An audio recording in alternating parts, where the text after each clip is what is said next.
Test 1, 2, 3.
The Keeners are here. I prefer overachiever. Good morning, Counselor. Morning, Tony. Hi to you both. Hey, Teresa, how are you? Good morning to the magical Christopher. Morning, everyone. Good morning. With a beard. Yes. Oh, it's COVID beards. Yes. Yes, Alex has a goatee. COVID over?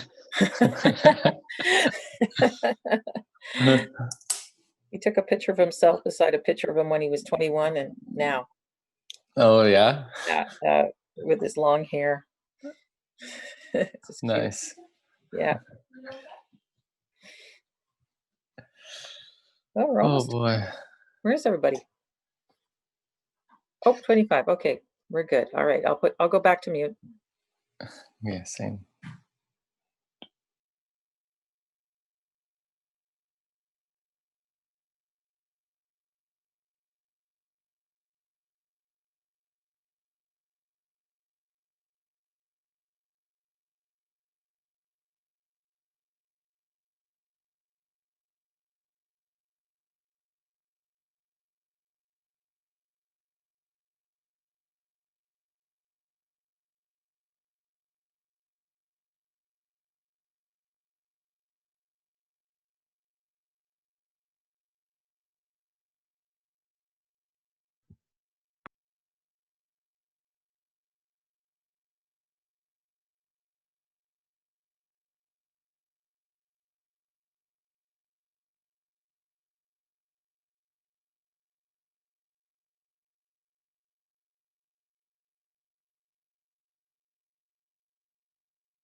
Just a reminder to all meeting participants, although the meeting has not yet started, we are live on YouTube.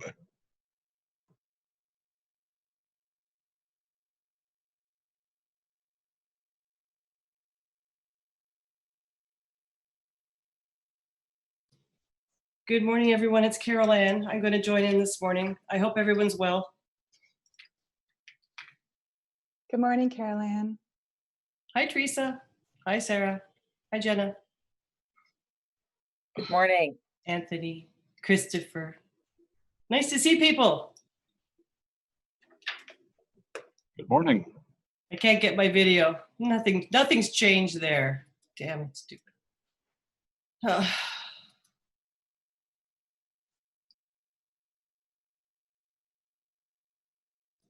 Hi, Catherine.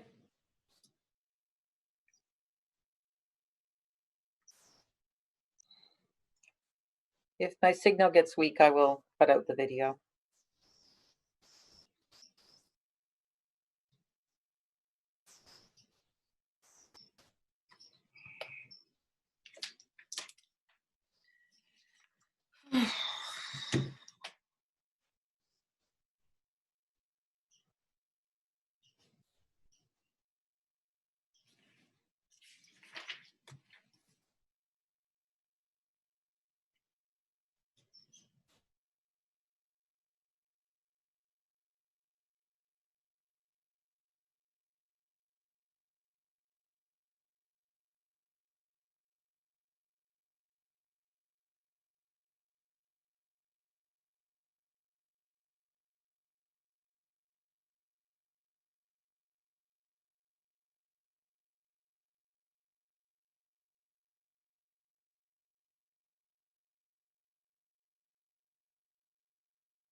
We'll just be a minute, folks.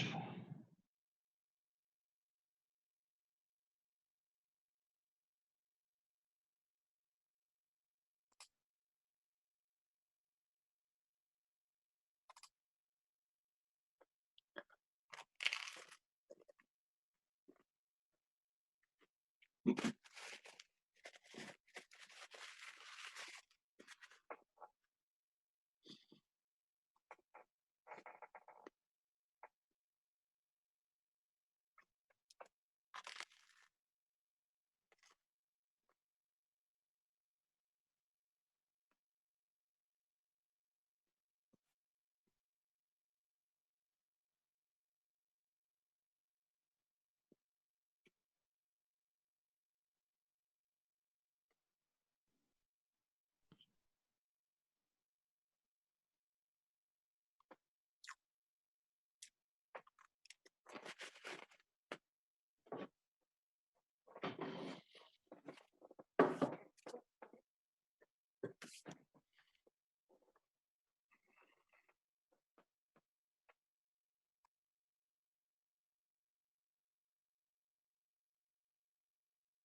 we go. Good morning, everybody. Can you hear me? Good. Yes, Chair, we can. Thank you. So we'll just get started here. Good morning, everyone, and welcome to this morning's meeting of the Transit Commission. Again, we're holding this meeting electronically via Zoom. Before we proceed, Commissioner Williams has advised that she will not be able to participate in today's meeting. And I'll just do a roll call to make sure the rest of us are here. And remind everybody that we need 7 members to maintain a quorum. Okay, Councillor Suggs. Present. Thank you. Councillor Gower. Here. Councillor Kavanaugh. Present. Thank you. Councillor Tierney. Present. Councillor McKenney. Present. Councillor Brockington. Good morning. Commissioner Caricato. I'm here. Good morning. Thank you. Commissioner Olson. Yes, here. Commissioner Williams, not Commissioner Wright Gilburn. Good morning, I'm present. Thank you. And Vice Chair Cluche. Good morning, present. Great.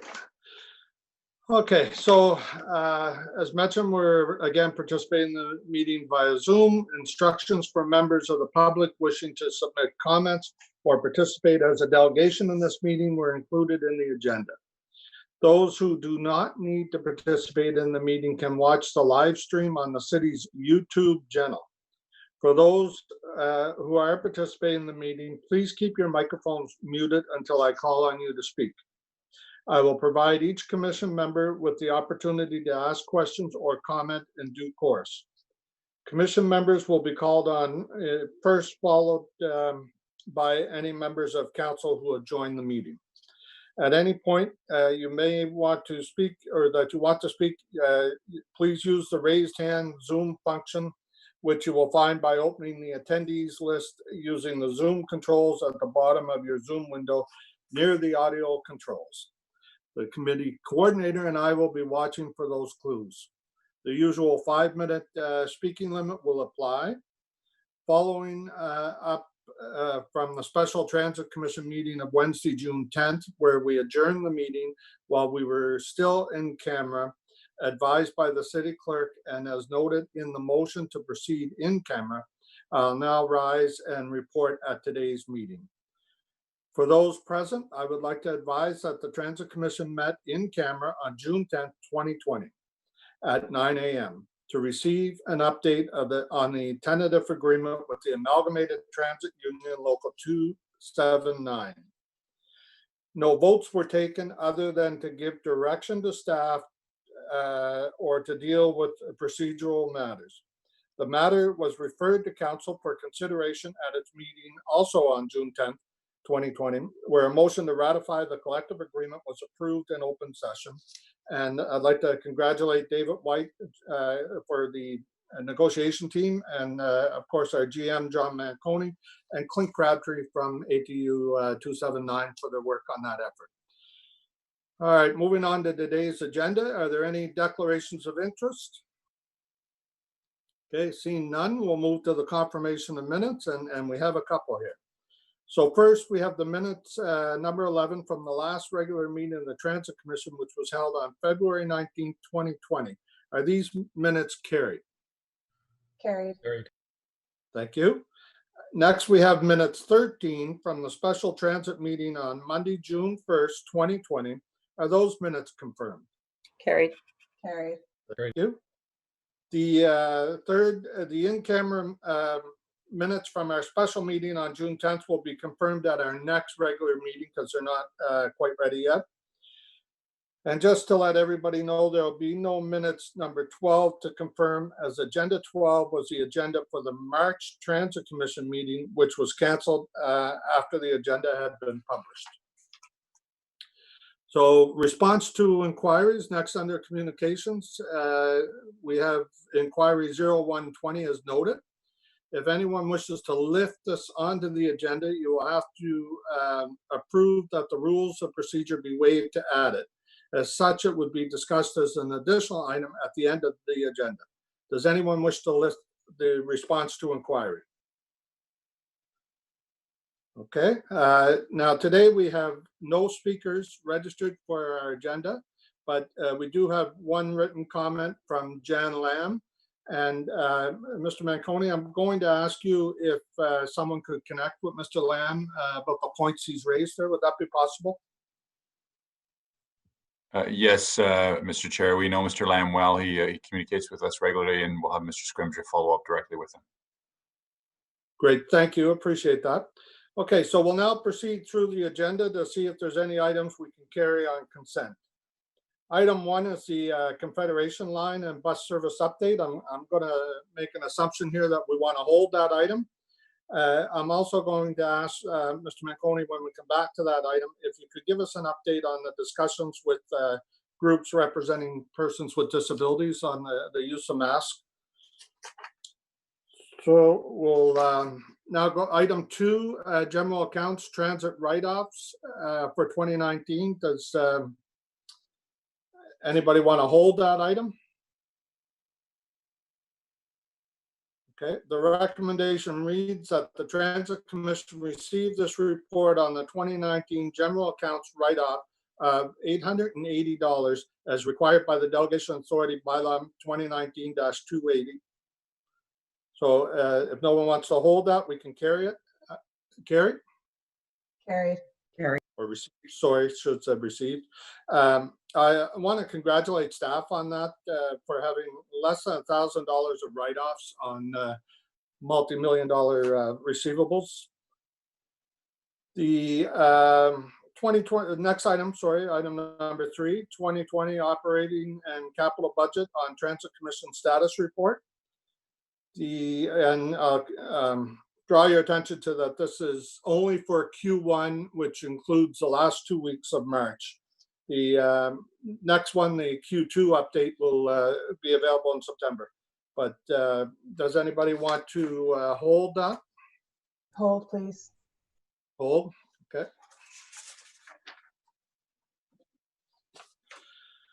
Number 4, capital adjustments and closing projects for the Transit Commission. The report notes that we would be returning $6 billion to reserves. Recommends Council 1, authorize the closing capital projects listed in document 1. 2, approve the budget adjustments as detailed in documents 2. 3, permit those projects in document 3 that qualify for closure to remain open. And 4, approve the return to source or funding draw for the following funding balances and eliminate the debt authority resulting from the closing of projects and budget adjustments. A, transit capital supported reserve, $6,438,668. B, provincial gas tax, $2,078. Development charge reserve, $1,510,426. And finally, D, the debt authority of $123,719. Does anyone want to hold that item, or is it carried? Mr. Chair, Jean Cloutier here. I just have one small question with respect to item 4. on the Okay, would you reserve. like to ask that? May I ask it now? Sure. Just a question. We're projecting at the end of the year $5 million in operating reserves and 10.4 in capital reserves. Just wanted to know how that compares historically to the reserves in the last, let's say, 5 years. Is it higher or lower than our historical reserves? Chair, I know the treasurer is here. If I don't have that answer, but if she does, she can certainly provide that. And if not, I know that we're bringing you obviously a financial corporate update later on this month to council, and certainly we can include that in that dialogue. But I will ask Ms. Stephenson if she wants to comment. Thank you, Mr. Manconi. And Councillor, no, I don't have that direct answer, but I will get that for you and I will circle back and share it. I appreciate that. Thank you. So maybe we'll hear about it on the 24th at council. Yes, and what I would add is in terms of the capital close that you see here, this will be one of the pieces of the, I suggest, overall puzzle in terms of filling that gap. So we will be speaking to this at council on June 24th. Thank you, Madam Treasurer. Thank you, Mr. General Manager. Thank you, Chair. Thank you. Wendy, could we ask you to circulate that report? Well, will the report go public before council, or where I'm going with that is we need to make sure the citizen commissioners see it if it's going to council? Absolutely. It's going to be a presentation to council on June 24th, but I'm more than happy to share that. Okay, thank you. Okay, the last item we have is a motion on which Commissioner Caricato gave notice at our meeting on June 1st. So item 5 will be the launch of the advertising of the Confederation line. The recommendation reads that the Transit Commission direct the General Manager of Transportation Services to commence a procurement process consistent with the city's procurement policy to identify potential revenue opportunities from advertising in stations and inside train cars on O-Train Line 1, and that staff report the findings to the Transit Commission at the conclusion of the process, expected to be in Q4 2020. Does anybody wish to hold that item? Yes, please. Yes, please. Want to hold it? Okay. Chair, if I could just step in, was item number 4 carried? I don't believe it was. Oh, okay, sorry, my apologies, Chris. So after Vice Chair Cloutier's questions, is everybody okay with carrying that item? Carried. Thank you. Okay, so we're going to go back then to item number 1. Mr. Manconi, if Thank you, Chair. Yeah. Thank you, Chair. Yes, good morning, Mr. Chair, members of the Commission. We have 2 presentations for you. First, I'm going to ask Mr. Scrimgeour to give you an update on the Transit Recovery Plan, which has been going very well. And then Mr. Charter will give you an update on the Confederation line in terms of how it's performing and where we are with the work that's been ongoing. I'll now turn it over to Mr. Scrimgeour. Thank you. Good morning, Mr. Chair. Thanks, John. Yes, we're going to give you an update today on how the Transit Service Recovery Plan is going. I'll turn to the next page, please, Chris, or whoever is running the buttons. So the update so far, all elements of the Service Recovery Plan, all of the health and safety measures have rolled out. Mandatory masks for customers and employees on all parts of the transit system began on Monday this week. Front door boarding on buses, boarding through all doors on trains have both been restored. As of noon yesterday, we had distributed just under 9,000 disposable masks to our customers, and we continue to do so. Our observation so far is more than 90%, in some cases more than 95% of customers are wearing masks. And we're starting to see slightly increased ridership, but certainly no significant issues of crowding at this point. I'd also like to mention here that we did meet with the chair of the Accessibility Advisory Committee and 2 members of that committee last week regarding the chair's comments that he'd made and other matters that were raised at the last commission meeting. They made some good suggestions to us, which we have incorporated into our communications campaign, and other matters that we continue to look at as we go forward. So yes, Chris, thank you for going to page 3. There's some pictures. These 2 photos show the signage that's been installed, reminding all customers as they enter any station or any bus that a mask is required and that they should not enter if they're sick. The next slide, please. And here are 2 pictures, the one on the left of a hand sanitizer dispenser in an O-train station, and on the right, a hand sanitizer dispenser in the bus part of the station. The next slide, please. And here's some pictures of customers wearing masks on the train already this week. Next, please. And here's a picture of one of our customer service O-train ambassadors on the left, and the supply they have of disposable masks at many stations ready to distribute to customers who need them. And here we are again with 2 more of our staff members ready to distribute masks.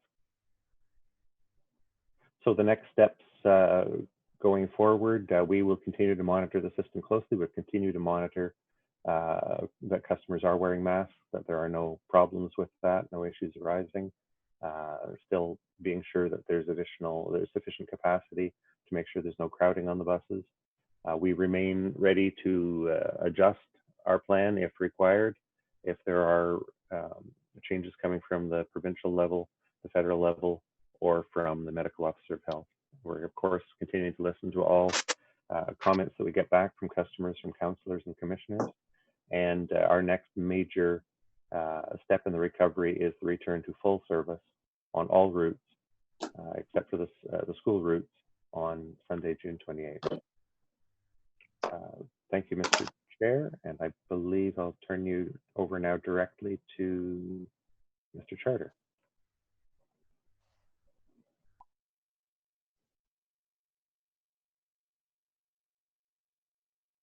Are you on mute, Troy? No, Mr. Chair, thank you very much. If we could just move to the next portion of the next presentation, that would be great. All right, thank you. Thank you, Pat. All right, so if Chris, if we could just move to the next slide, that would be great.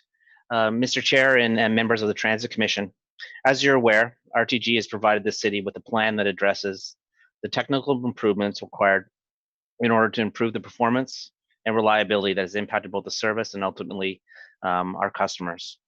One of OC Transpo's guiding principles for temporary service closures or other major infrastructure work for that matter is to consider, when possible, conducting such work in periods of low ridership due to, in order to minimize the impact on our customers. With the onset of the COVID-19 pandemic, ridership levels in Ottawa and essentially across the world have significantly reduced. So as previously shared with Council, OC Transpo has been working with RTG to expedite the work associated with their rectification plan during this period of low ridership. To that end, multiple temporary service closures and the associated implementation of the R1 replacement bus service has been initiated. And as you know, there's another upcoming temporary closure scheduled for next week, starting on Sunday, June 21st, with a return to full service on Thursday, June 25th. These temporary service closures have allowed RTG to advance items on the rectification plan that require access to the full line and fleet, and that requires the use of specialized track equipment for extended periods of time. As a result, RTG has been able to expedite certain critical work that would not have otherwise been possible to achieve during our normal overnight service closures. In other words, the goal and the outcome of these temporary closures has been and remains to improve the service for our customers as quickly as possible. Can you move to the next slide, please? Thank you. During the temporary closures, work has been ongoing on the vehicles, the track infrastructure, as well as at stations. Work completed has been both a combination of seasonal activities. It's work that wouldn't necessarily require closure, but we're leveraging the time, such as station cleaning and various inspections, to the work associated with improving the performance and the reliability. The main reason for the closures. Work has included the ongoing testing of updated train control and communication software to improve the vehicle and system performance. And with this upcoming closure next week, the software, after it now have been validated, will be updated and implemented in all the equipment and vehicles.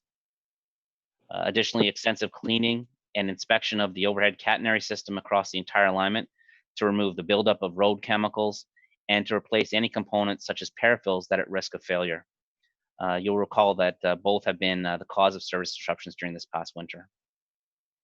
Included in the inspections has been adjustments to the OCS, or overhead catenary system, to optimize the positioning of the wires, to reduce the potential for arcing and to improve the performance of the vehicles. As well, various track work throughout the alignment has been conducted to correct settlement issues and to make adjustments to the rail for the summer, the high heat conditions that we will experience. Move to the next slide, please. As well, testing of switch heater alarms, which will be used in winter months, and will provide staff with advanced notification of potential switch heater issues that may affect their functionality and ultimately lead to a service affecting switch failure. That's being conducted as well. They have completed the injection grouting, which is intended to deal with some of the water infiltration that has been, in the downtown tunnel locations. Specifically, they've done work around Lion and Rideau Center stations. You will also recall that improvements to the train doors operations, the doors that our customers interact with, was dependent on updated door software going through a safety certification process. This safety certification process was called, or is called, SIL 2 certification, and it has now been received. And as such, all vehicles have been updated with this new software.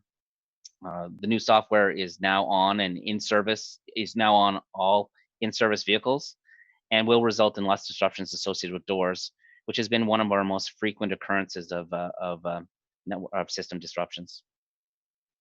Work has also continued on stage 2 vehicles, which has included the release of the 37th vehicle, and commissioning exercises, which essentially means running trains on the line, has also continued throughout this period. Additionally, with the reduced service levels combined with the temporary closures, vehicle retrofit and modification work has continued and has provided RTG with increased vehicle or hands-on time, allowing for a variety of tests and adjustments to be conducted. Next slide, please.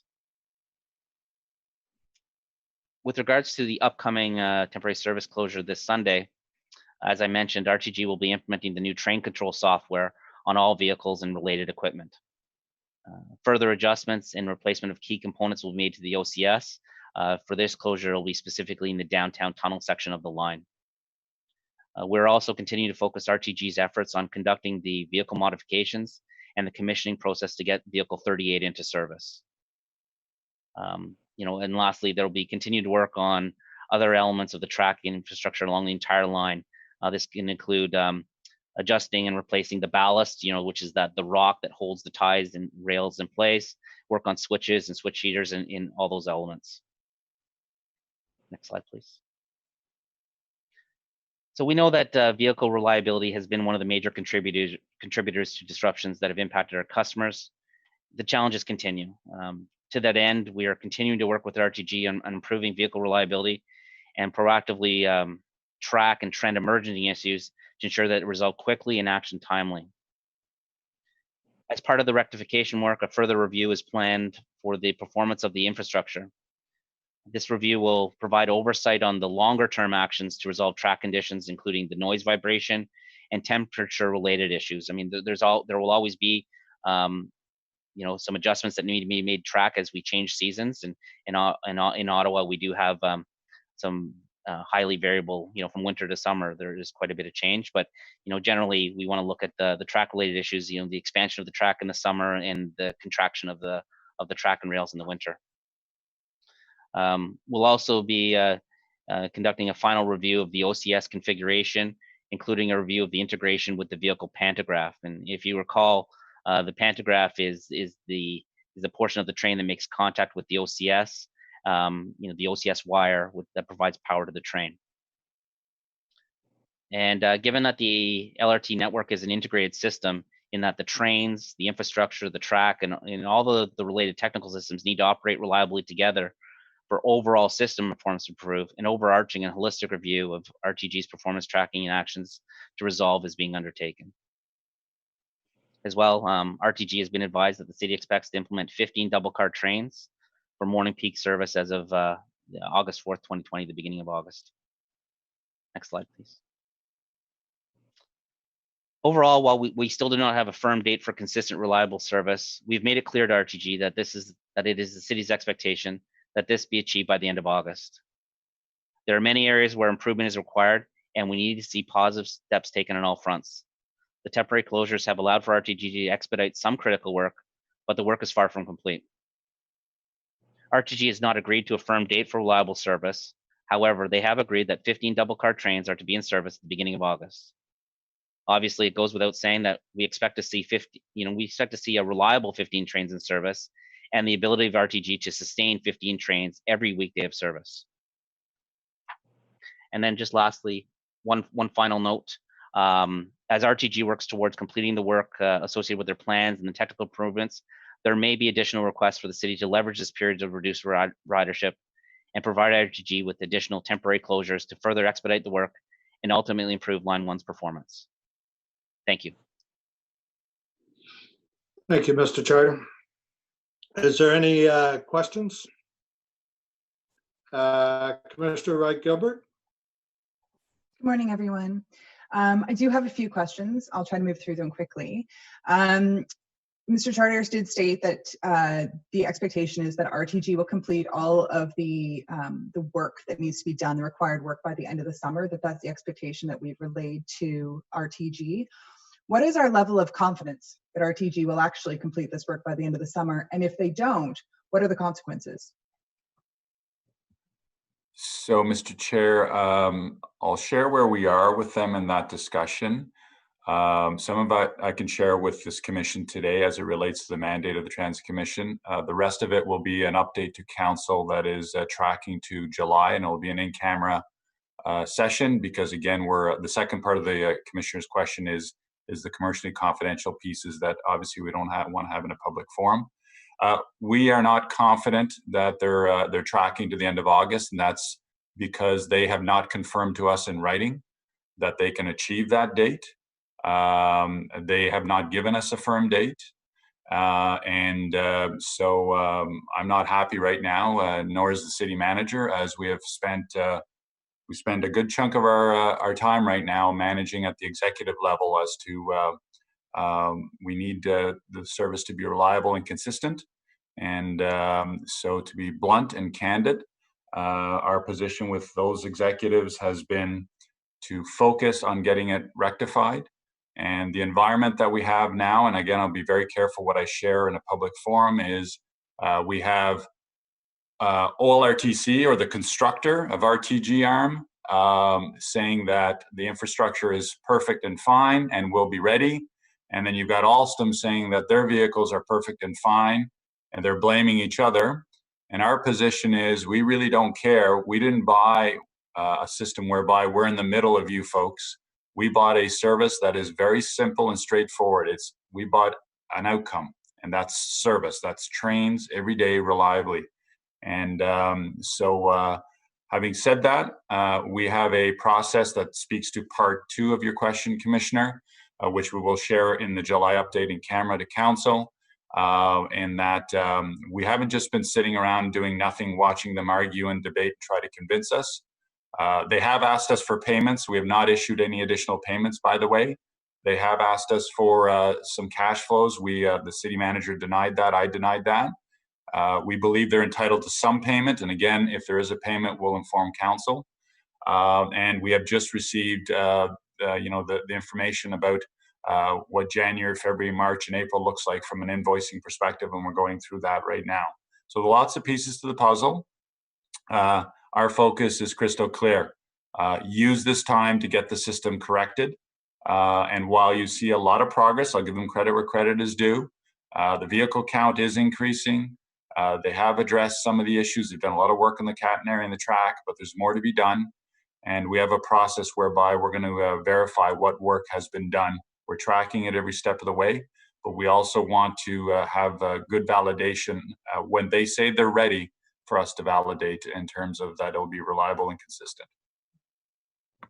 Thank you, Mr. Manconi. I appreciate your candor. I only wish RTG and Alstom would also exercise the same candor. In the presentation, there was vehicle retrofit work mentioned. Can you provide me just high-level details on what that retrofit work entails? Certainly. And Mr. Charter, could you just give some examples, please, and straight non-rail speak?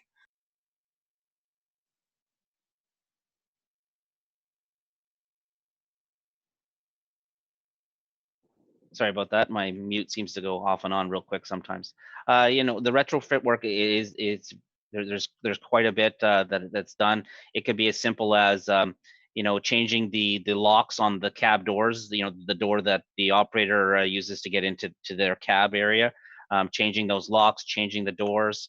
As well, you know, it includes things like, you know, there was the SIL 2 certification, which improved the door operation, which will result in less disruptions for our customers. But we're also making some modifications to the mechanisms in that door that should there be a fault with the door, and we know that, you know, faults will occur, they occur in all transit systems, but make some adjustments so that the operator is more quickly and more efficiently able to isolate that door and get that train, keep that train in service for our customers.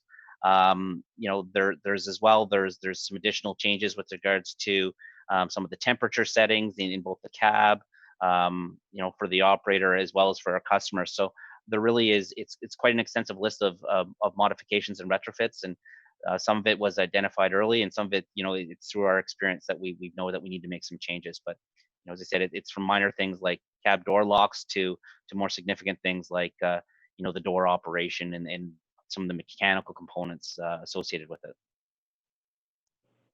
Thank you kindly.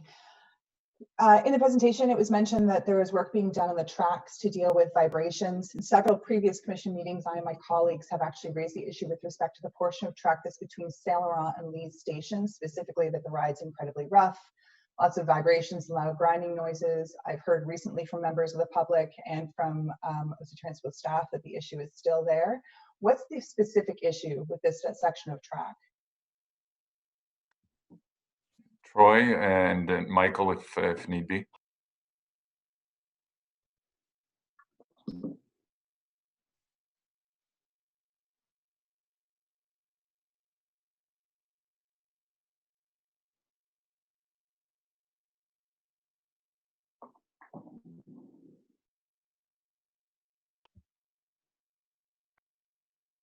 Apologies, it keeps going back and forth between mute and unmute. You know, the track, you know, there's some settlement issues that that need to be addressed, and you know, that comes with time, with as we're running trains over the track. You know, the track will move a little bit and will stabilize. It is a new system. There's some settlement issues there, but as well, they need to look at the wheel rail interface between the vehicle and the track, and making adjustments there. So sometimes it's things like just increasing the amount of lubrication that comes out from the train to make sure that the trains travel smoothly over the track, you know, as well, or it, you know, can be making some adjustments to the, you know, just the track itself to make sure it's, you know, consistently the same, you know, you know, like these are, you know, set wheels and they need to run on a set track. So making sure that everything is aligned perfectly. So it's largely a lot of alignment issues that they need to just continually be monitoring, tracking, because it is a new system, and you know, there will be some settlement and some adjustments that need to be made. But you know, that's been the focus of the last couple shutdowns, is both the catenary, the overhead catenary system, as well as the track. You know, maybe I could ask if Michael could add a little bit more detail. You know, I'd appreciate that. And also if you could provide a sort of a estimate of when this issue is going to be rectified as well. Certainly, I'm going to get Michael to comment, Commissioner. A lot of the track issues are all things that do not concern us, but what I'm going to get Michael to share with you is the one issue, and again, we'll try to avoid the railway speak, but we are in intense discussions with OLRTC, RTG, and RTM because it speaks to track heaving, which I know there's a lot of media, both when the track cracked in the winter and then also when we have our slow orders. That's all normal behavior. The issue here is how do you minimize that? And I'm going to get Michael to talk about the discussions he's had with them. So everything Troy has described, all part of startup in terms of first year settlement and those types of things. The issue that we're focusing hard on with them is the track, and has to do welding temperatures and so forth. So Michael, can you just give a quick synopsis of that, please? Yeah, thank you, John. So generally the rail is set at a neutral temperature. So there's an optimal temperature when the rail is installed. If you set it too high or too low, you can cause problems in either winter or in summer. So some of the rail welding that they've been doing recently deals with that issue. We don't think it's a sustainable approach, though. They're having to make continual updates, continual changes to the rail, which we're not happy with. And then the other thing that, from a ride comfort point of view, which is what Troy pointed to, the wheel rail interface. So literally the profile of the head of the rail as it matches the wheel, how those two interact, that results in that uncomfortable ride or that noisy ride or the shaking. And so I think it's an area where, as we kind of peel away and get through all of the reliability issues, now we're down to, okay, now we're into ride comfort, ride quality, noise performance. And that's kind of our next focus over the summer and ahead of the winter too, because last winter we did have a rail break, and we want to make sure that doesn't happen again.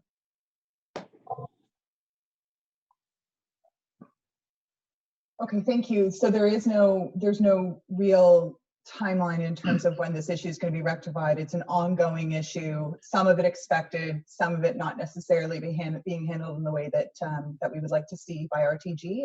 Would that be a correct synopsis? Yeah, I would say that we're not satisfied with the, as I mentioned kind of at last meetings, the sense of urgency around correcting the issue. This is an issue that needs to be managed closely over the life of the system, so they need to be paying attention to it all the time. There are some kind of initial issues related to the actual setting of the rail, the heaving, the settling of the ballast that we're seeing that we need to see corrected and not happen again. And then the other issues we just need to manage over the life of the system. So some of the issues are expected. Some of the issues we would like them to be fixed as quickly as possible, but we don't have a firm timeline from RTG for that. Just if I could add, Mr. Chair, for clarity, because I know the RTG folks listen to every word we're saying, and I get these follow-up correspondence about you should have said this, shouldn't have said that, and so forth. But to give them a fair perspective, they can, if they choose to, tell us, you know what, thanks for your comments on how we adjust the rail track. Back to my opening comments, if we give you the outcome that you're paying us for, or that will eventually pay us for, how we deal with the track settlement, the track cracks, all that stuff, the way these contracts work, they could theoretically say, thank you for your opinion, we disagree. And that's where we're at right now. We're at a professional disagreement level about, we're saying, take the long view, get it addressed now, it'll be better for you. They could say, and we would have to accept it, we'll deal with it on an as needed basis, which some railroad operations do.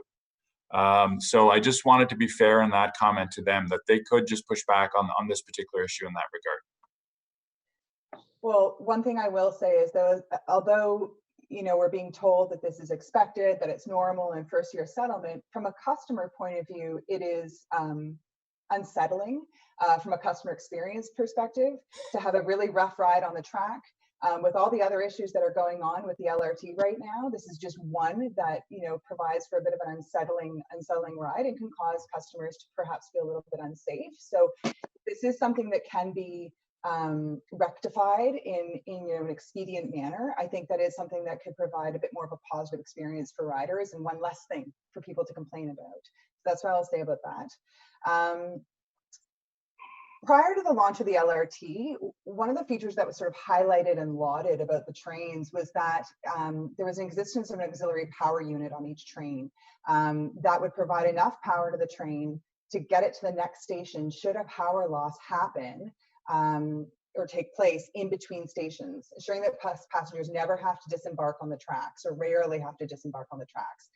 During the power losses in late December and January, we saw that this was not the case and that customers were having to disembark on the track. So I do remember from previous meetings and updates that there were some issues with the auxiliary power units. So what is the current status of these units and when will this full functionality be restored? Certainly, I'm going to get Michael to talk about that. And what I would like Michael to do, because I know there was a lot of comments yesterday, we had a power interruption. The word power gets kicked around a lot. There's power of the vehicles, power of the catenary, and also the TPSS power. So Michael, again, in non-rail terms, if you could just walk through that in terms of how the redundancy works and so forth, and where the challenges have been with these quote unquote stuck vehicles, which are, to the commissioner's point, evacuating of vehicles is always the last resort, and nobody likes to do that. So just Michael, if you could comment on that, please. Yeah, so the auxiliary power unit is used to provide essentially secondary power for all the onboard electronics, the signs, the lights, the radio. On this train, it was never intended to be able to move the train. So you can't move this train under battery power. There are other trains where that is possible. I've seen that at least on one project where you could use the batteries to move the train a short distance, but this vehicle wasn't set up that way. So the APU can't be used to move the train between stations from one station to the next. That's not a functionality of this vehicle. Now, there have been APU issues, and those related back to the January, February failures where we saw inductors failing, where we saw line contactors failing. We had a series of vehicle failures, all related to contamination on the roof. Those have since been mitigated. They're still working through some of the failure modes on the power systems, but generally the system's been stable. So there was an issue last night with one vehicle. We need to follow up on that, but it's been generally stable since they put in some mitigations earlier in the year. So perhaps I misunderstood in terms of what the auxiliary power unit does, but I do specifically remember one of the features of this system was that trains could move between, if there was a power loss or something happened, that trains would not get stuck in between stations, that the passengers would somehow magically get to the next station so that they would not have to disembark. And I specifically remember this because I'm claustrophobic, and that was actually one of my main concerns about the trains in the tunnel. So what is the system that provides this functionality, and why was it not working in late December and January? So, I mean, the redundancy on the power side is related to the supply. So the traction power substations provide power to the overhead catenary. And if you lose one of those traction power substations, you can bypass it and still maintain power to the network. So you can still move the trains if you lose one of the substation. Essentially, if you lose one of the hydro feeds, you can rearrange the configuration to allow the trains to proceed. That is different than having a failure on an individual train. Now, that being said, if you have an individual failure on a train, you should be able to isolate the individual vehicle, and the other vehicle can pull the train to the next station. So, the couple trains essentially provide you with some redundancy. Now, we saw at least a couple of incidents earlier in the year where that redundancy didn't work, where we had to separate the vehicles, where we had to bring kind of a secondary vehicle in to get the vehicles to the station. And so that's a problem that Alstom is aware of. They have been working on that. I believe it's related to the high-speed circuit breaker and the software logic that controls that. I believe it's been corrected. But the redundancy of the two vehicles should, in effect, allow you to get to the next station, save and except for a major failure of one of the subsystems. So the functionality that was lauded prior to the LRT launching is one, from the sounds of it, that doesn't necessarily actually exist. It should be, is possible, may be possible, but isn't actually designed functionality to make sure that customers don't have to disembark. Oh, Commissioner, I know exactly what you're asking, because we did talk about that during the pre-launch. So a couple of things. Number one, total power failure on a system, on a vehicle, in a railroad system, a modern railroad system, should not be happening. So the risk tree, if you go down the redundancies, it's like Michael was saying. The first redundancy is we have multiple transformers that kick in if one goes down during a power failure. Secondly is the auxiliary power on a vehicle. You never want a vehicle to go totally pitch black. People will start panicking and self-evacuating. Very dangerous situation. That happened years ago, and that's why you never want vehicles to go totally dark. Our redundancy on one vehicle dying, like it did on New Year's Eve, and the second vehicle of that double vehicle dying, that is unheard of. And that's why that was such a big problem in January, and they couldn't move the vehicle out of there. We have that redundancy from the secondary vehicle that it can either push or pull that vehicle and get it out of there. So the last thing you're going to have is people sitting in a black, totally dark vehicle and not being able to move. That's why self-evacuations are something railroaders don't want to do. And so the redundancy comes from the power, the auxiliary power on the vehicle for light and basic functionality, and the ability from the other vehicle to push or pull. What happened in January, both vehicles died, and that's why that one was so disturbing and so catastrophic. They couldn't move that double vehicle out of there. So everybody said, well, tow it out of there. You don't tow double vehicles around. That's again, unheard of. I mean, we'll be doing some testing on that as a redundancy. We're forcing RTG to do that. But those are the multiple layers of redundancy that are built in. Okay, thank you. My last question is related to an incident that took place on February 26th on a Line 1 train, February 26th of this year, where a woman was verbally harassed and physically assaulted by a fellow passenger. He threw hot coffee on her. A separate passenger attempted to use the emergency call button on the wall of the train, but no one was able to decipher what the operator was saying due to poor sound quality. The train stopped at Pimisi Station and the perpetrator of the assault exited the train. Bystanders attempted to explain to the Red Vest employee at Pimisi Station what was going on, but the doors of the train closed and the train moved on. According to the information I've received from the Special Constable Unit, the operator should have stopped the train at the next station, i.e. Pimisi, and contacted security. However, neither of these things took place. So I have two questions. When the emergency call button is activated between stations, what is the protocol for operators? And number two, have any improvements been made to the emergency intercom system? Yes, Commissioner, I think we can answer all of those. Troy, I know you were involved in all that.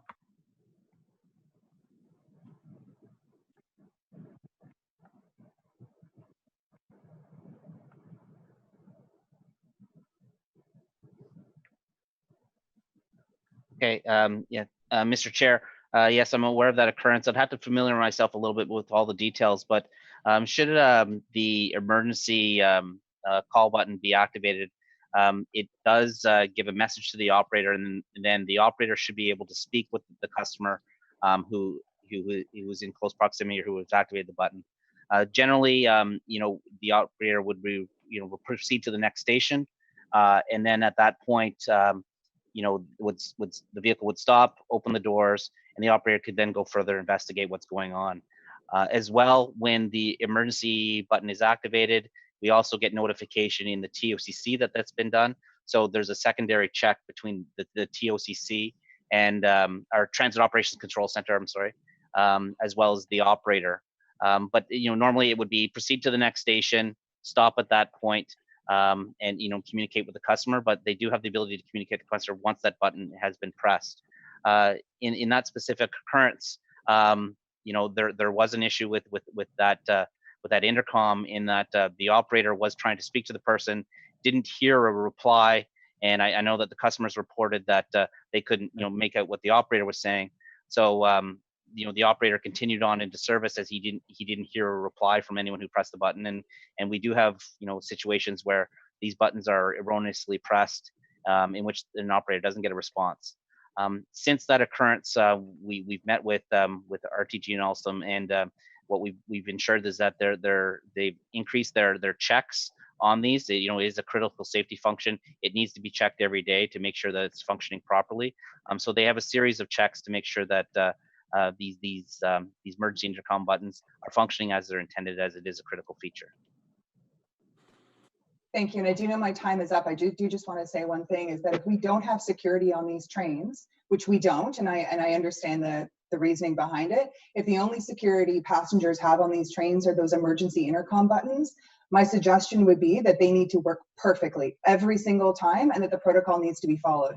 Otherwise, as passengers, we don't have any confidence that we will have some sort of support or security support on these trains. And so if that message can be relayed to RTM, I would be very pleased. Thank you, Mr. Chair. Chair, just if I could make a comment on that, I agree with the Commissioner. Security is #1 issue, but just for clarity, Council did approve 6 additional officers for the train service. They are not in cruisers; they're out on the line actively, and I know that incident was not the best, but I can tell you that those alarms have been used successfully many times. So I agree with the commissioner's comments that we have to make sure that everything's consistent, reliable, and the tests that Troy talked about are being done. But I just want you to know that we do have additional resources that were deployed specifically for the train service, and they're out on walk and rides. And also the bike and ride unit goes through the pathways onto the trains. Okay, thank you, Mr. Manconi. Next up is Councillor Brockington, followed by Councillor McKinney. Sorry, Riley, before you start, I'm experiencing technical difficulties here, so I'm going to have to change devices. Vice Chair Kluche will take over the meeting for a few minutes, and Chris, I'm going to leave and then come back in if you could keep an eye on that, okay? Thank you, sorry, folks. Noted. Thank you, Chair. Thank you. I'll just proceed, Mr. Chair. Yes, thank you, Councillor Brockington. Just Mr. Manconi, it wasn't one of my questions, but how many transit officers are riding the line at any time? Is Mr. Greer on the line? If not, Troy would also know that. Jim, are you on the system?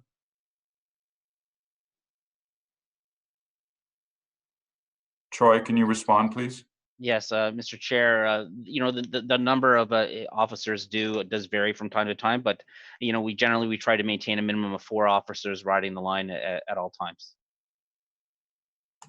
Thank you. Okay, so sorry, Troy, please add too, though, that we have a full complement. There's a confidential procedure with code red alarms and so forth, and escalation. So if there's an incident, that's why quite often when there is an incident, whether it's bus or rail, some of the criticism is, why are there so many cruisers on scene, both special constables and Ottawa Police? It's an integrated unit. Depending on the issue and the escalation, immediately moves forward, and there are silent alarms on our systems that, again, I'm not going to get into public disclosure of that, but that's the riding the system, and then we also have the additional complements that respond also. Yeah. No, just to further, you're correct, Mr. Manconi. We work close, obviously, in close partnership with Ottawa Police Services, who can also respond and react, and as well, our transit and rail supervisors that are out on the line, as well as our EROs. They're all trained, and part of their job expectations is to be out, to be visible, observe, report. If there is a major issue, that the special constables can be used, but we also do have eyes and ears with regards to other staff that are actively out on the line and in stations. Thank you for that. Okay, let's just go back to the ongoing maintenance and repair of the line by RTG, because Mr. Manconi, frankly said what we all know, and that is they're not going to meet the August deadline. So Mr. Manconi, I just want to pinpoint this. Is this due to an ongoing lack of expertise in knowing how to identify what's wrong and how to fix it? Is it a lack of workers, skilled workers that we need all at one time? Do they need more time to close line 1 down? Should we just say, all right, next 30 days, we'll close the line down, and you've told us you're convinced that's what you need to make sure this is ready, because we can't reopen Ottawa come Labor Day and not have reliable public transit. And we cannot go into another winter with exactly the same things happening that happened the last winter. So can you give us an idea of what the real issue is, of why this is not being fully addressed and fixed? So I'll start with your last point, which I agree 100% with you, Commissioner, Councillor. When we reduced the fleet count, my second thing to Peter Lausch was, and by the way, if you need a day, you need a week, you need a weekend, you need an entire month. I offered them the entire month of July, by the way, to shut down totally. So that has not been an obstacle. And to that, their counter to me is, we'd love to do that, but only so many people working concurrently and so forth. So I don't know why they're not seizing that opportunity. They have seized longer extensions than what they originally planned, so that's good. Do they have a plan? Yes, they've submitted that. Do they have adequate resourcing? I think so, but I come from the school of you over-resource and then you peel back.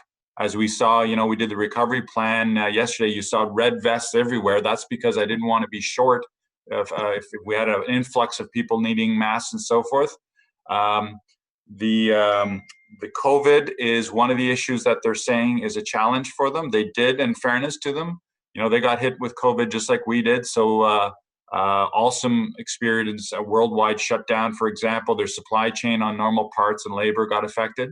But I can't answer your question. I know you want me to. I can't for an organization that wants to be paid and only gets paid when I get the product. I don't understand it. And they call Steve Canalac, the city manager, and myself every second day looking for money. And we keep telling them the easiest way that council will support us giving you money is if you give us the service. To me, it distills down to that. And I'm with you, Councillor. I'm not giving anybody a date because I don't have a date.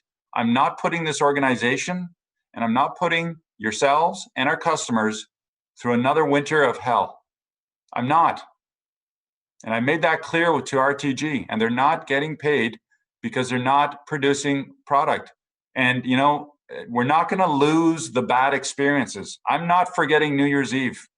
I'm not. January was horrible for our service, our brand, our customers.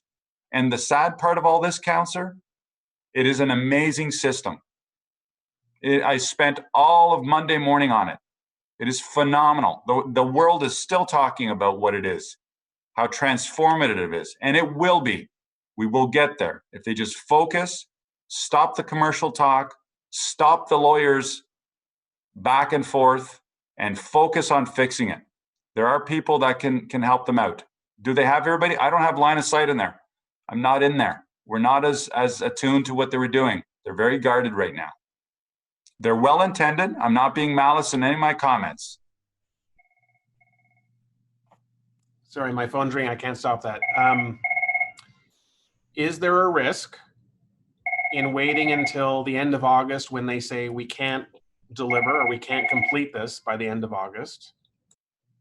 Is there a risk in waiting until the council meeting in mid-July to get additional direction from council rather than even coming to council at the end of June to give you, I don't know, increased marching orders if that's possible? I just want to be able to, as a commission or ultimately as a council, give you whatever you need to ultimately get the best service that we need for this city. You have given the city manager and I everything we need. That in-camera briefing was very, very healthy, I think, for all of us. Well, what I need from council is all of you to start continually publicly saying what your expectations of RTG are. RTG and Alstom and all of those, Thales, all of those suppliers in there, we paid for a $2.1 billion system. We expect great service. That's what I need from council. It can't just be John Manconi out there, saying RTG, you need to step up. Every one of you need to be saying that, or that's my ask. But in terms of authority and jurisdiction and power and tools, you've given us everything. The PA is very strong in that respect. And quite frankly, I want RTG to be successful, because if they're successful, we're successful and our customers are happy. And I'll pay them gladly. The financial update to OC Transpo, particularly as a result of COVID, we're not getting a specific update here at the Transit Commission. Are you saying that's coming to the June 24th City Council meeting? Sorry, you're on mute. No, the city manager is giving an update on the financial impacts across the entire city, as you've asked for in June. Obviously, transit will form part of that.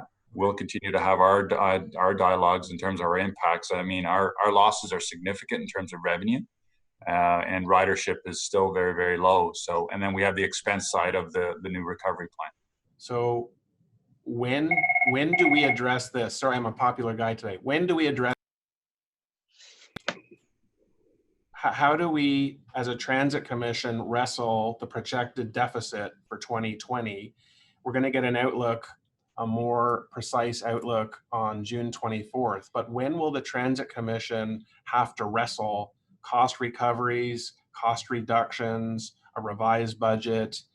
Is that coming through City Council, or how does the Transit Commission provide guidance on that particular matter? Mr. Kanalakis is going to be walking you through that exact point when he updates you in that, in terms of giving you the broader city picture, and then how do you tackle it from a service level or from a committee commission level. Okay, so my last question just is on payments to RTG.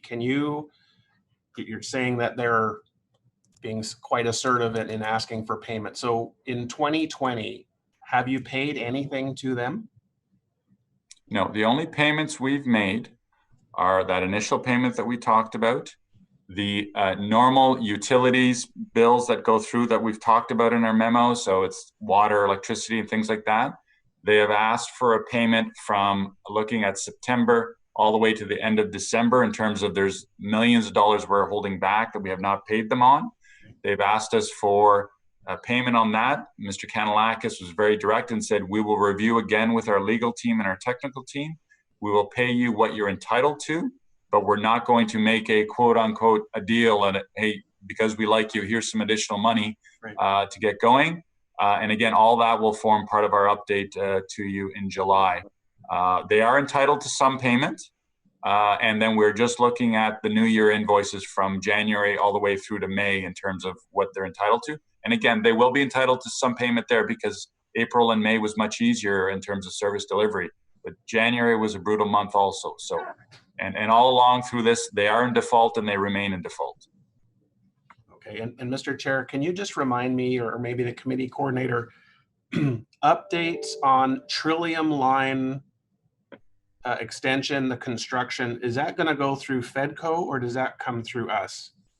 Yeah, the understanding I have is that anything to do with construction, so stage 1 construction until it became operational is FEDCO, and stage 2 while it's under construction is also FEDCO.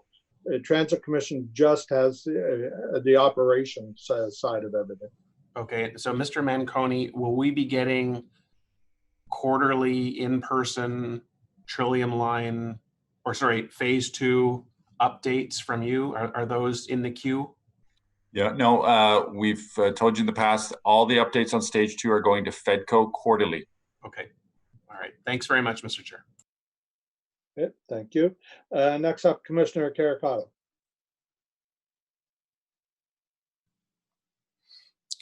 Hi, thanks so much.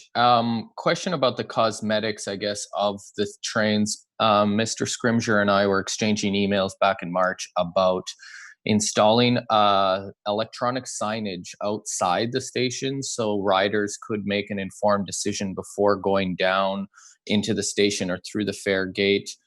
Particularly para riders who, don't get around as easily and have to take multiple elevators at times, and then only to get down to the station to find out the train is, 14 minutes away.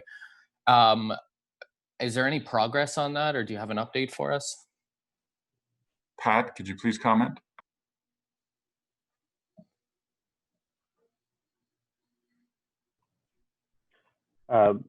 It remains something we're looking at. You'll have seen the LCD large TV screens in the stations and the different panels of information that we publish there. We're looking at installing more of those closer to the entrances so people can see some of that information before they enter the station. But I'll also point out that, excuse me a second here, but I'll also point out that the delivery of the next train arrival information, which we would be publishing there, is currently available from RTG only on the LED screens on the station platforms, the orange signs, and has not yet been delivered to us in a data feed, which we can distribute to our customers through multiple channels. It remains an item for RTG to deliver to us. Is there a timeline for that, or are we checking in? It remains one of the things that we require from RTG before the project is complete. And unless Michael Morgan has any more information, I don't think we've heard an estimated date for the provision of that. Okay, I'll keep posted, I guess. Now just a couple general comments about the recovery plan. I rode the LRT yesterday. I agree it was not very busy, but I was kind of shocked at Rideau Station and, well, actually Aldham, that the doors were not propped open. I know that's one of the Ottawa public health guidelines for restaurants and other public spaces, and I'm wondering if you guys thought about that or if there's a reason why not. Yes, I believe we looked at that, Commissioner, and I think it has to do with safety, but I'll ask Mr. Charter to comment, please.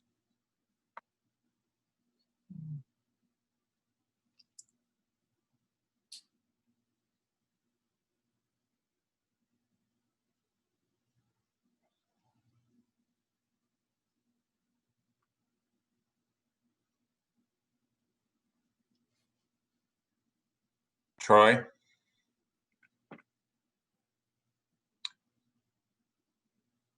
Maybe we can go to the next question, Commissioner, and we'll come right back to you on that one.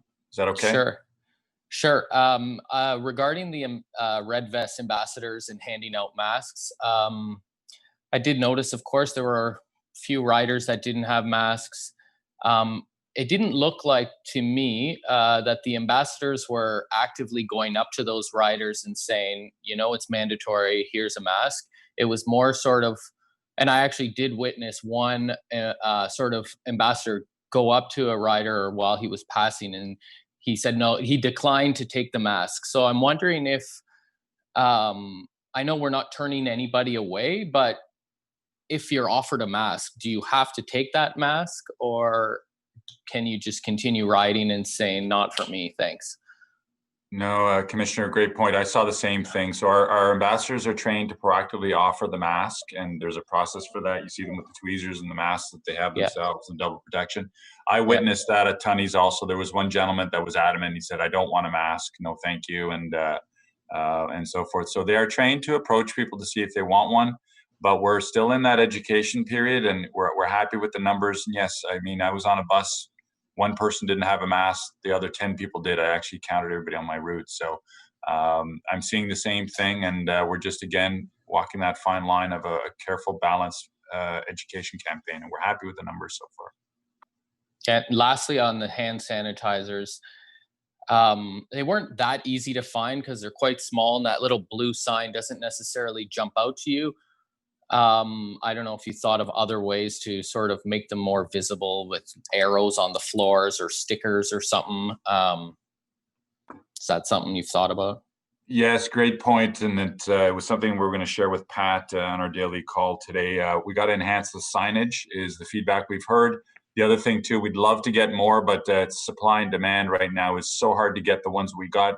Mr. Greer actually manufactured some for the BRT station. So we're going to be adding sanitizers, but in the meantime, I agree with your stickers, larger wall mounted or even on the floor is a great idea. Super. Thank you. Thank you, Commissioner Caricato. Next up is Councillor McKinney. Thank you, Chair. Thanks to staff for the presentation. A lot of things feel like Groundhog Day, and this does as well. I'm sure it does for you as well. I mean, really, I'm not sure why Alstom cares what we think. You know, that is the problem, right? Is that we are not, Alstom is the problem right now, and we're not managing Alstom. We're trying to manage RTG, RTM to manage Alstom. And quite frankly, they don't care. They got what they needed, and they continue to build us trains.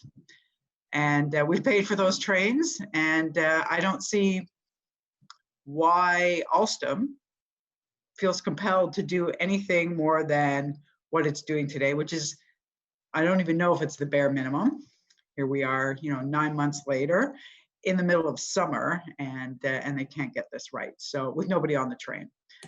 So I want to know, what is the plan for managing Alstom? Is there a plan? Is there anything we can do?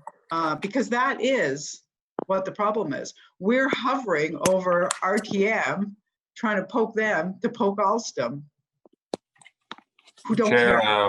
I cannot get into the details. That's the update for the confidential update, but I can share that there is a plan, and we're not waiting. We've already activated that plan. We activated it weeks ago. And I will say this, I think RTM, Alstom, and everybody on this project do care. It's about how do they get there. Just again, I'm not going to get into specifics, but remembering that nobody's getting paid. So they're not getting what they want, and so that's all part of the strategy that we will share with you in the in-camera briefing. But Councillor, I can assure you that we do have a plan. We've activated the plan, and it invokes a lot of innovative things, with the PA always being the leverage, and with some good strategies that we've brought forward. So Alstom has not been paid for their trains? No, again, I'll just keep it high level. Remember, there's a monthly payment. That payment goes to everybody that contributes, and Alstom has the biggest chunk of this. They do the trains, they do the maintenance, and so forth.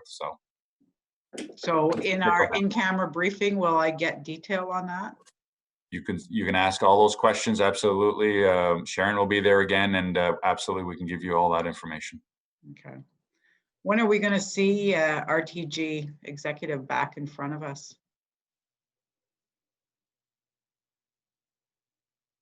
It's up to the commission and the chair for that.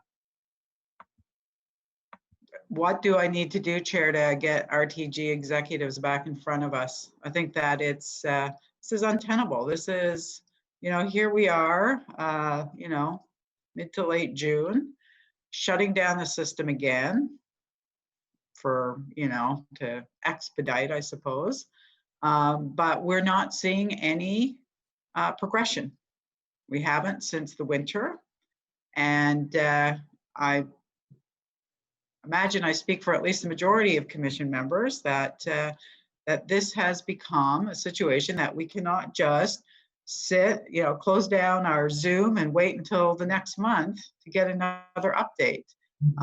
So I'm looking to you, Chair, and we can have this conversation, but offline. But I will be, I am formally requesting that RTG executive come back in front of us in public and explain what's going on. Just two more quick questions. Can I answer that first? Yeah, sorry, go ahead. Go ahead, Chair. Yeah, so I think what we should do is take the in-camera briefing first, and then as you suggest, we'll talk about it offline after that in-camera briefing. And I agree with you that it'd be great to get them to come in. It's just, I'm not so sure what they're gonna tell us that's gonna make us feel any better here. So let's do the in-camera and then have a discussion of that afterwards. But I'm certainly open to it. I'm just not quite sure what they're going to tell us that we're going to be confident in. Okay? Yeah, no, I certainly don't disagree with you there. I just think that's some accountability on their part. But no, I appreciate that, and we can have that conversation after. Thank you. So you had a couple other questions? Yeah, just a couple other. They're more detailed, really. Just yesterday or a few days ago, I was just going down to Pimisi, and I noted that the pathway from Albert down to Pimisi is completely gravel filled, and I just wonder if it's being forgotten in the maintenance. And I'm never sure whether that's Public Works or if that's transit services, but it seems that that new pathway down to Pimisi has been forgotten. So I just wanted to raise that to ensure that it's on somebody's work schedule. Yes, Councillor, as you know, that's one of my walking trails, and I noticed it the other day myself too. So I'll be speaking to Mr. Charter on that one. Okay, good. I just figured it had been forgotten. It's odd times, so I just want to raise that. And just lastly, and this one is Councillor Leeper, who couldn't stay on the meeting call, asked me to ask when we can expect further noise mitigation issues for the trench at the Hintonburg Mechanicsville Trench. I know Michael's been speaking with the councillor. Michael, could you give an update, please?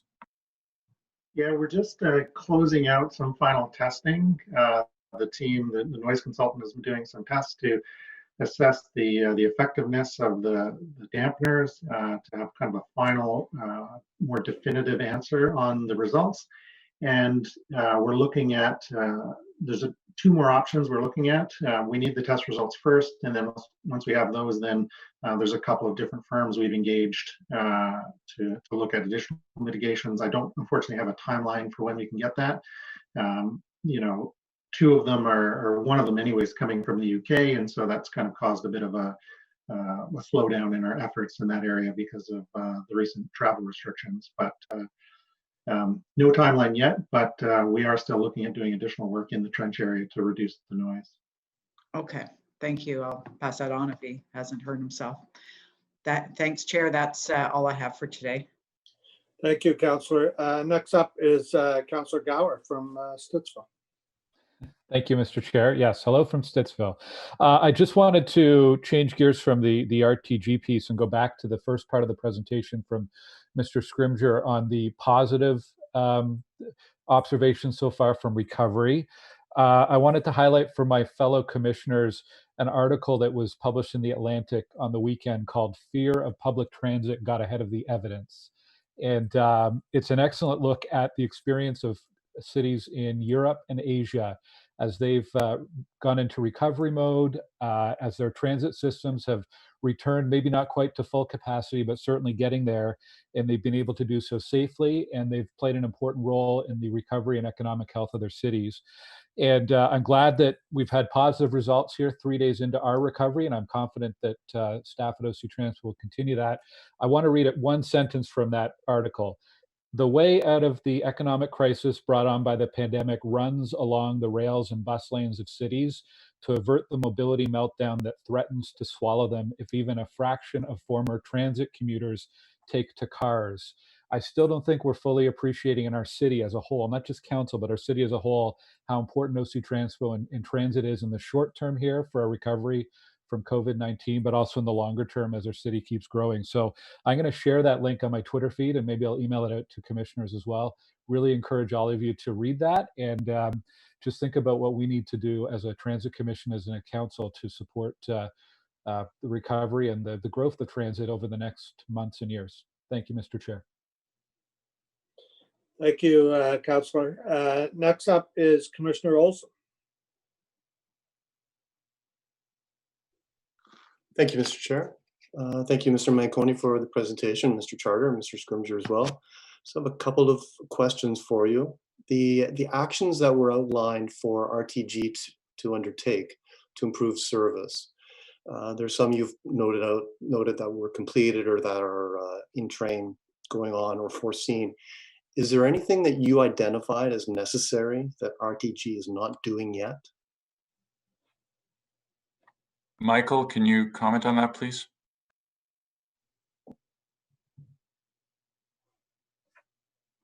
I think that, you know, the core systems on the vehicle, the core systems with the train control system, that's fully within their remit. You know, the one area where, you know, they've been working on the issue, we're still not satisfied with the outcomes, is with the switch years. That's one where we've, you know, I was on a call with them yesterday. They don't have a fully formed plan as of yet to the modifications.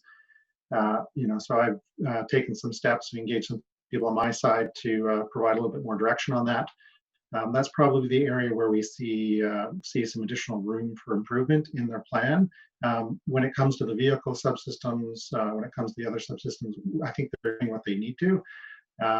As I mentioned earlier, still some kind of question marks about the effectiveness of some of the stuff as it relates to the track and the overhead catenary, and so we need to do some due diligence after the fact once they've completed their work. But I would say that switch heaters is probably the one area where they're not doing as much as they could. Okay, thank you. Mr. Manconi, at the meeting on June 1st, you mentioned that there had been 10 OC Transpo employees who had tested positive for COVID-19. Is there any change in the last couple of weeks? I don't believe so. yeah, it was 10, and I have not seen any updates since then. Troy, did that number hasn't moved, correct? Troy's got comms issues. No, I don't believe it has. I will confirm and report back to the commission if you'd like, Commissioner. Okay, thank you. And I also take it then that no cases in the city have been traced back to OC Transpo. That may be an Ottawa Public Health issue, though I understand. But are you aware? It's an Ottawa Public Health issue, but we have, as part of our recovery, and I appreciate Councillor Gower pointing to that article. There's other great articles out there right now talking about, if you can, look at traceability back to the transit system if you can on that. So I know that it's on Public Health's radar screen in terms of that, because we want to be able to react if there is any evidence that it is transit that's contributing to the spread. So it's part of our recovery strategy. Okay, thank you. My final question is about masks and the education, not enforcement route that we're taking, which I accept fully. Some people have expressed a concern to me that the education might in fact involve OC Transpo employees asking people why they're not wearing a mask. And is that the case now, or do you ever foresee that being the case? Our training program is not to get into debates or doubts. Invisible disabilities could exist. We're being very sensitive. We had the discussion with our accessibility committee and so forth. If we had nobody wearing masks, I think we'd need to pivot. We've had good success. It's early days. Hopefully people stay with it. More and more you're seeing masks being used everywhere in terms of people going out to the stores and venues and so forth. So if we have to adjust in the future, we will, but I don't see that being in the near future unless things start to erode quickly and people don't comply with the mask requirement. Okay. Mr. Manconi, thank you very much. Thank you, Mr. Chair. Thank you, Commissioner Olson. Next up is Councillor Kavanaugh, please. Thank you very much. And thank you to my colleagues for their excellent questions. My question is in regards to public confidence and going forward. I got asked to do a Stats Canada survey last night, and I went through it. One of the questions was about, do you plan to take public transit? I think we do need to do some investigation on what people's fears are, what their concerns are, and going forward, and do some research on getting people back on track, as it were, and find out what we can do to make that, because we had issues before with reliability and concerns, but we do have to do rebuilding, and this is the opportunity to do it. Obviously, we went down to very, very low numbers. At some point, they are going to go up, and we don't know if they're going to go back up to what they were before. Maybe people will continue to work from home forever, but we do need that information to find out what our fares are going to be, what our schedules are going to be. What kind of research are we doing going forward on next steps? Great question, Councillor. Music to my ears, because the recovery plan that you see is based on, it's data driven. So a couple of things. First, we're on both the Canada-wide and the North American-wide recovery task force for APTA and CUTA. I'm a member on both of those, and then staff that are on this call and the part of the recovery plan are on the subcommittees. We pulled every single survey that's out there, including the earlier ones about that answers your question about, what are your fears with transit? When will you get back? Why will you get back? There's the article that Councillor Gower pointed to. We're data rich. The overarching theme from the public is what does public health say? And we are blessed that we have such a great public health staff with Dr. Etches at the lead. She was instrumental in being part of our plan. So it says, make sure that your public health agency is part of that. The other number one priority is cleanliness and demonstrating that you are committed and deploying resources. So your plan spends about $1 million a month on cleaning resources, sanitation, the hand sanitizers, and so forth. And mandatory masks is the other big piece. And so the surveys point to it's split. There's a percentage of the population that will go on, back on if they see all those boxes checked off. There's a portion that's sitting and waiting, and there's a portion that doesn't have to use transit. And then there's a portion that has been disproportionately disadvantaged, and that's women in particular, and across North America. And there's an interesting study, a series of studies being looked at why that's the case. Is it safety? Is it other issues and so forth? And marginalized communities. So we've got a lot of data that's getting fed into Pat. He keeps all that stuff and helps shape our recovery plan. And then the second part of your question is very important also. Where is it trending? What does the recovery look like? What does the new transit world look like? Fares, the cost to operate the system, commuting patterns. We're watching very carefully. I know a couple of you asked me what the federal government is doing. What are the universities doing? That will come out of both our financial challenge and our service recovery challenges in the months to come. So there's a lot of dialogue, and it'll all be data driven. And certainly, I can't emphasize it enough. The equity inclusion lens has to be a key piece to this in terms of we saw how dependent those that are disadvantaged in our community rely on transit, and we need to be there for them every step of the way. I appreciate those comments. And don't forget connectivity, because it's about getting to the bus stop. And I know that Mr. Morgan is working on that for stage 2, because that's a big concern in terms of getting there. It's not just how you feel on the bus, but are we making it as easy as possible to get there? So that continues. I appreciate hearing about CUDA. The executive director used to be an intern in my office when he was a high school student. So have times have changed. Great guy. So I appreciate the fact that there's work to be done there. One of the questions I have in terms of going forward is we've talked about reliability, and in terms of those monitors on buses, how's that coming along in terms of apps that are going to tell us when a bus is coming on time? Particularly if there's cutbacks in schedules, people don't want to stand around waiting outside, and they need reliability on when it's arriving. Certainly, I know Pat was looking at that and providing updates across the board. Pat, could you comment on that, please? Yes, there's two aspects to that. One is, well, there's more than two, but here are two of the aspects. One is the new system that we will have for tracking the location of all buses. You'll remember the story previously that we were using, we have been using a GPS tracking system, which is now about 10 or 15 years old, replacing it with a new up-to-date, modern, commercially supplied system. We will be installing that system this year. Our installation of that system into our complete transit operations control center operation needs to have a timing that is set when they're ready to, when everyone's ready to allocate staff to that conversion, which wasn't possible during the reduced service period because our attention was being spent on so many other things. A second part of this is the new interface that we have available to pick up our data and for the independent developers and our own app and our own screens to use that data.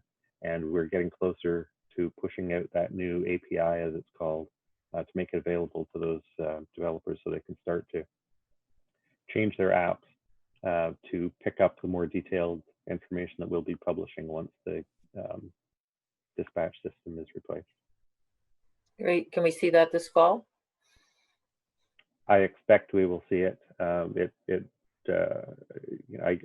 do not want to promise anything because we probably would have had it by now, if not for the amount of staff time that we had to move over to deal with COVID and the service reduction. Okay, thank you very much. Thank you, Commissioner or Councillor Kavanagh. Vice Chair Cloutier, please. Thank you, Chair. Just a couple of questions. Thank you very much for the presentation and for the details on the rollout of the recovery plan. And I too, like Councillor Gower, read the article in the Atlantic, and I think it was the Atlantic. It was very telling and hopeful. Just a couple of questions. We've seen, I think, in some of the exchanges I've had, an increase from 15 to 20 to 25% of ridership on OC Transpo. Is that reflective of Paratranspo also? Have we seen the same curve for riders of Para? Pat, do you have the Para data? I'm afraid I don't have that data. I will certainly find out about it and do that as quickly as I can, and I'll send the Vice Chair an email this afternoon if I can get it that soon. I appreciate that. The fundamental question is, how long will we be able to accommodate one passenger per trip, which I think is what we are doing now, and are we still able to accommodate that one passenger per trip right now, Pat? Yes, we are. Okay, so the fundamental question is, how long will we be able to accommodate that? And what will be the messaging with respect to the customers of Paratranspo as we transition, as ridership goes up on Para, as we transition back to perhaps 2 or 3 passengers per trip? How will we provide information so that we can ensure that in that close quarter of a Para vehicle, that passengers are equipped with personal protective equipment, and so that everybody does everything they can to reduce the risk of transmission? I think what the message is that we give to our customers on Paratranspo when that time comes will depend on what is the current public health advice at that time. If we get to that point, if we were there now, we'd be providing information similar to what we're providing to people on the conventional system. But if we don't get to that point for several months down the road, and by that point public health advice is different, then we would modify what the message is that we give to customers. As for how we give it to customers, we have many ways of getting that information to customers. One of the characteristics of Paratranspo that makes it especially easy to provide information to customers is that every trip on Paratranspo begins with a booking, whether it's done by voice or whether it's done online. Every trip begins with a booking, so there's an opportunity at that point of that booking to provide a complete set of advice. And the other thing I would say is that the current mask requirement does apply to customers on all parts of the OC Transpo system, including Paratranspo. Thank you, Pat. And yes, indeed, given that we have emails or connection with individual customers as they choose to use Para, that certainly does provide an opportunity for that information. Can you give us an update on a very important part of the work plan for OC Transpo for 2020, the online booking? Just let us know how that is going with respect to that interim step of online booking for Para, and the development of the app that we are hoping is still scheduled for the end of 2020.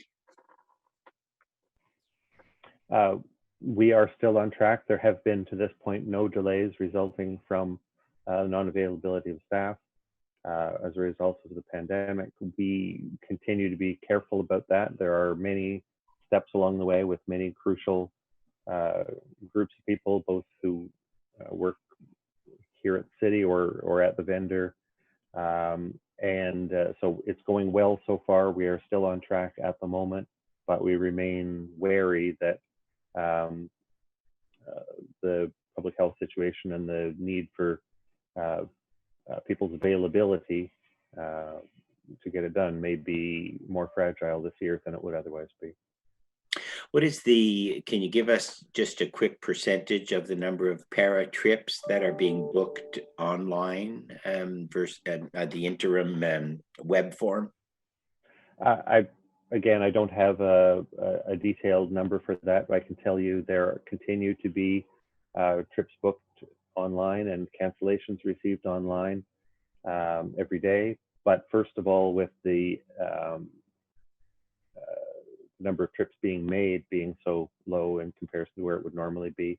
And second, because of that, the call queues are not slow at all. So the reason for people, if people find the online booking more convenient, they will continue to use the online booking.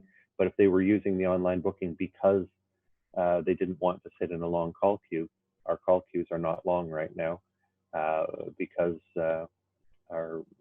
because the demand for service is so much lower than usual. But I will see if what I can get along with the other information. I'll get some recent information of how many bookings and how many cancellations are being made on a typical day, and I'll send that through to you. Appreciate that.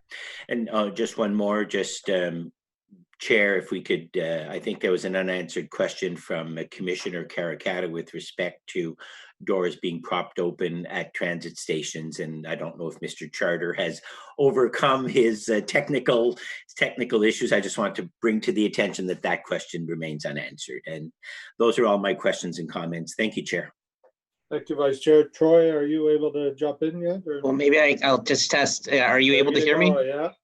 Okay, perfect. Thank you very much. Yeah, with regards to the propping of the doors, we have looked into that, and there's a combination of issues. Some of the doors, especially those at the downtown tunnel stations, are considered fire doors, so it's code that the doors can't be propped open. They need to stay shut. And then other locations, it was looked at, and it may impede the flow of passengers. It may result in an obstruction. So, we are continuing to look at it. But one of the main reasons, and John had mentioned it, was a safety related one, and it's largely related to these doors are they're rated a certain way, and we connected with Ottawa Fire Services, and we had those discussions with them, and a lot of those doors needed to stay shut due to their rating. So it was a safety consideration. Yes.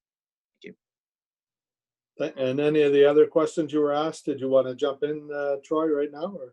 Yeah, just to confirm, Mr. Manconi was correct in that there haven't been any recent occurrences of staff that have tested positive. We have had a few staff that have gone for testing, but thankfully they've all come back as negative, and so there hasn't been any recent occurrences. And all employees have fully recovered too, correct? Yes. Okay, thank you.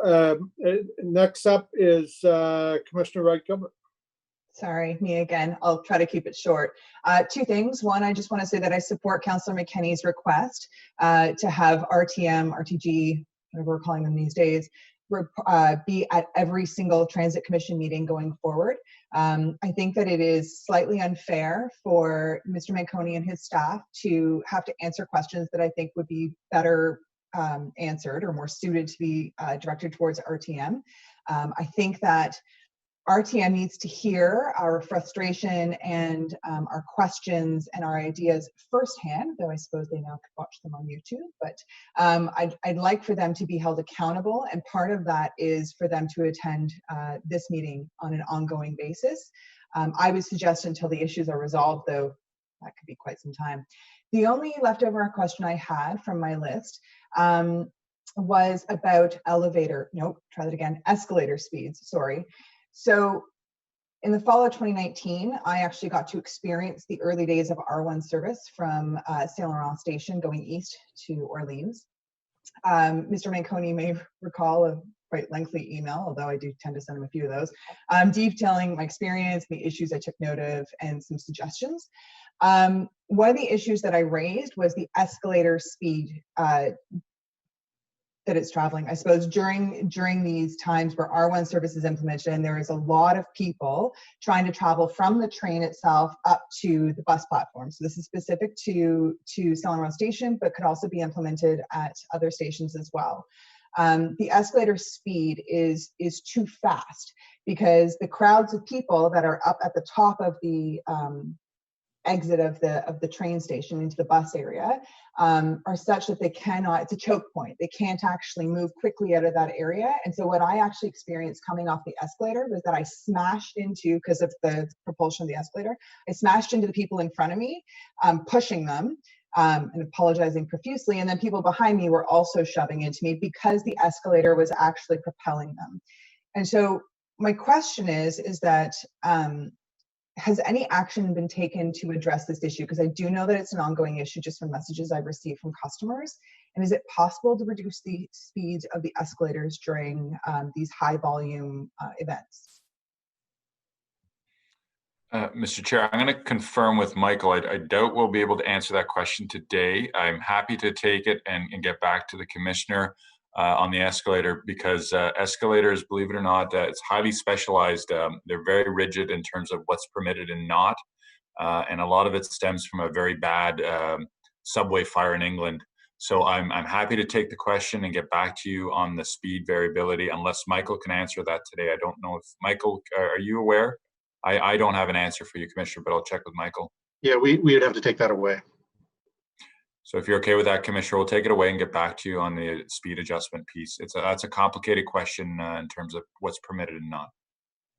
Thank you. I appreciate that. I'm concerned about, just based on my own personal experience and that's been relayed to me from other customers. It is a safety concern, especially because given the choke point, especially at St. Laurent Station, I'm concerned that folks are being pushed and shoved, not because people are rushing, but literally the escalator speed is just too fast, delivering humans to the top. So I appreciate that you'll get back to me on that. Thank you. Thank you, Mr. Chair. Thank you. Now, I just want to answer your questions or give some more information here. I'm comfortable with talking with Councillor McKenney after the other commissioners after we do the in-camera briefing on this about bringing RTG in. But my comments to say that I'm not quite sure what they're going to offer is I'm thinking back to the last time the CEO came to commission. He made some comments to the commission and to media afterwards about extra trains being available that just never came to reality. So that's what I mean, is just because he says something doesn't mean it actually happens. And so that's what I was referring to there. But I'm not open to the idea of putting them on the agenda for every single meeting until we see what takes place in the in-camera. And if we invite them in at a future meeting to answer some questions, I'd like to see what happens with the information they provide. Basically, we're going to fact check what they tell us. And then we as a commission can decide if we want to invite them back, because Mr. Manconi and his team is actually the link between RTG and this commission.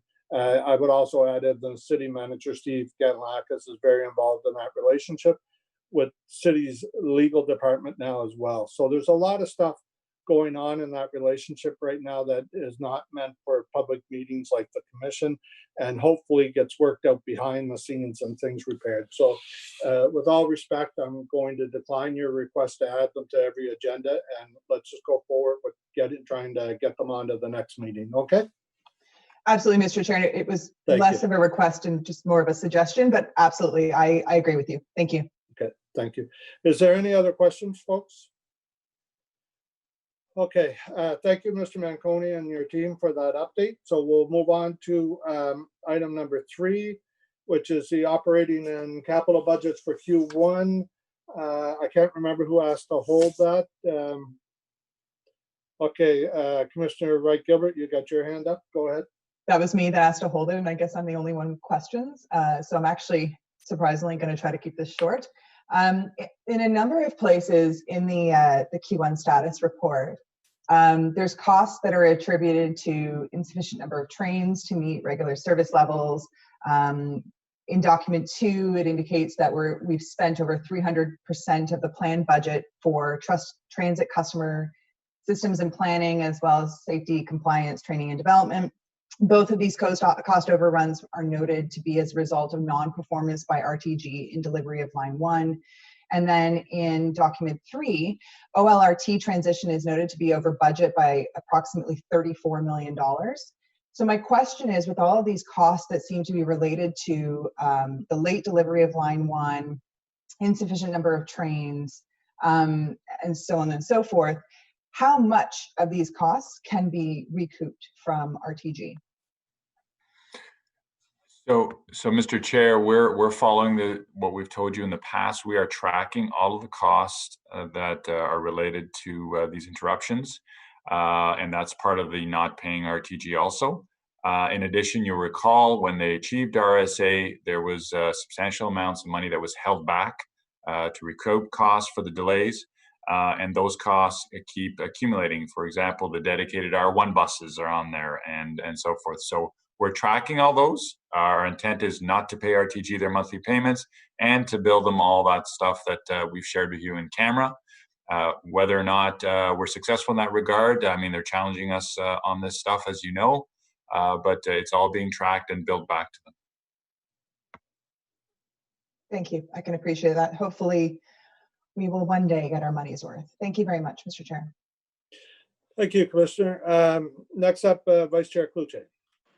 Thank you, Chair, and thank you, Commissioner Wright-Gilbert, for that question about, it was one of my questions, so just a clarification, you were referring to page 5 of document 3 and an account number 906169. My fundamental question, and I'm not quite clear with the answer, Mr. Manconi, is that where we are capturing the costs that we intend, that $34.9 million, is that where we are capturing some of the costs that we intend to bill back to RTG for their non-performance? So as you know, we have a very talented treasurer that knows this stuff inside out, and I'm not an accountant by any stretch. So if our treasurer is still on the call, I don't see her name. I would ask her to speak about the accounting mechanics as to how we're tracking and recouping. Wendy, are you still on?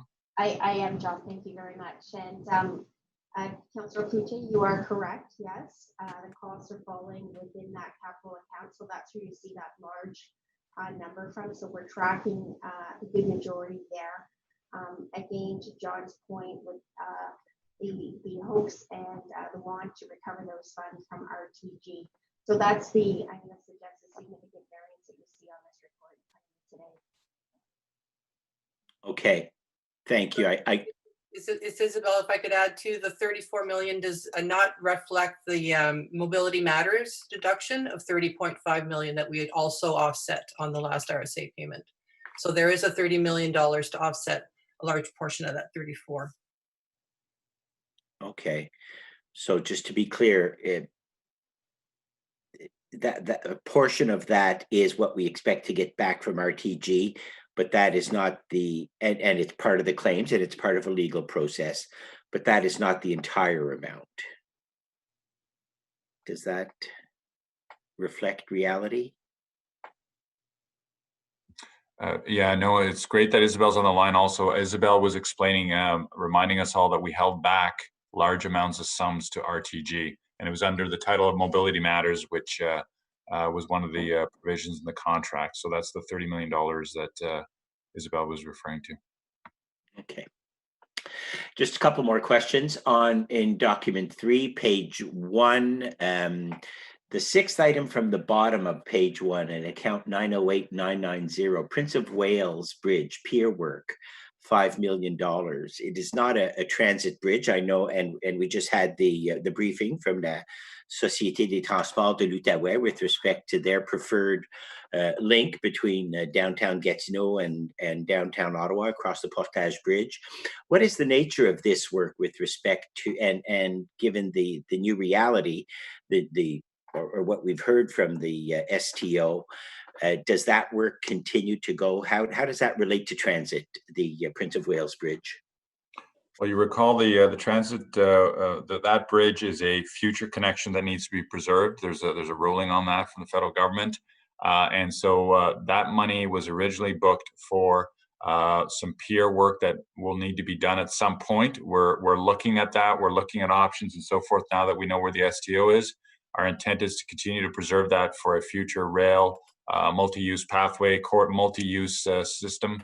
And if we need to spend that money, we'll spend it for the structural integrity preservation. So that's what that was intended for. Okay, thank you.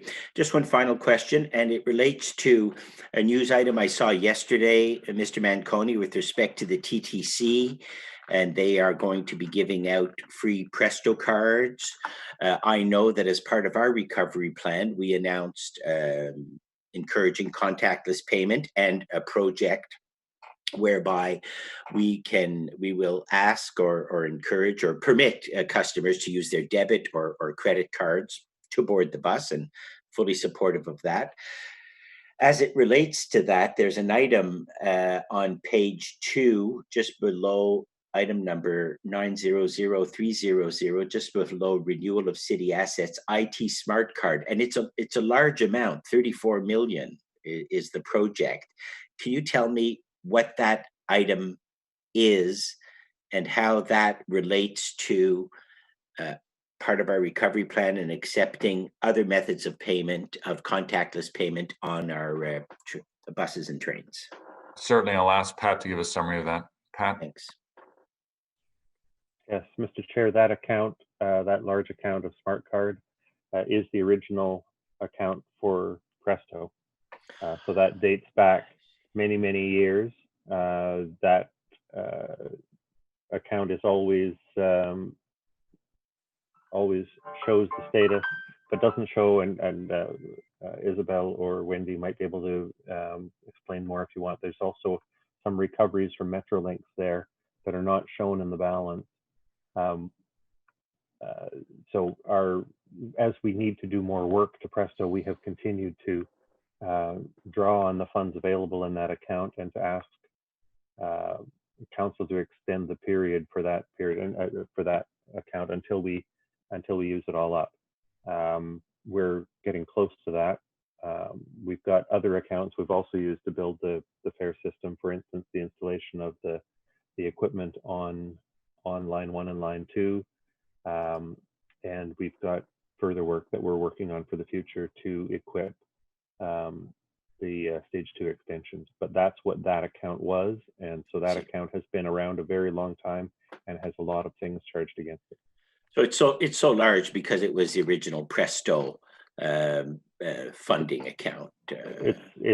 It's actually even older than that. That account's been around longer than before the decision was made to go with Presto. And that was the original Smart Card account set up by council many, many years ago. Got it. Thank you very much. Those are all my questions. Thank you, Vice Chair Cloutier. Councillor Kavanagh.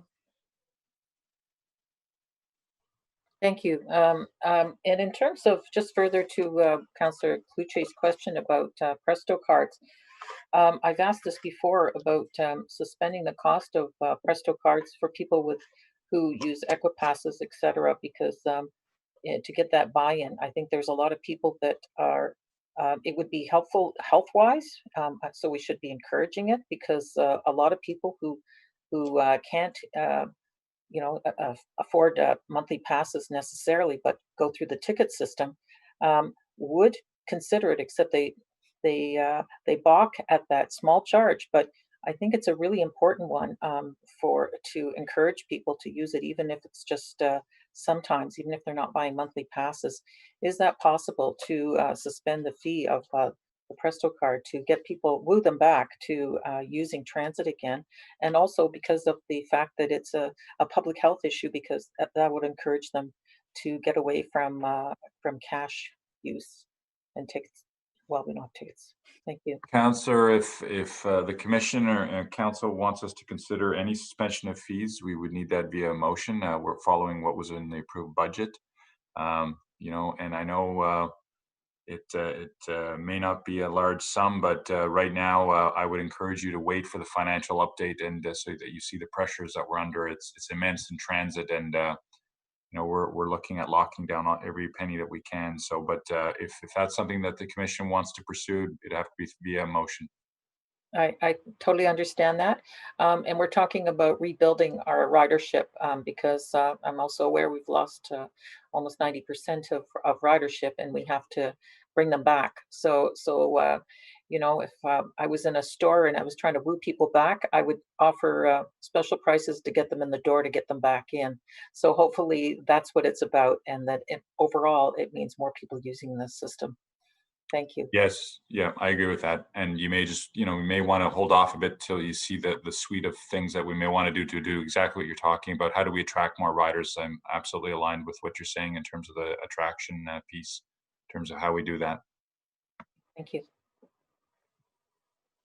Okay, thank you, Councillor Kavanaugh, and seeing nobody else.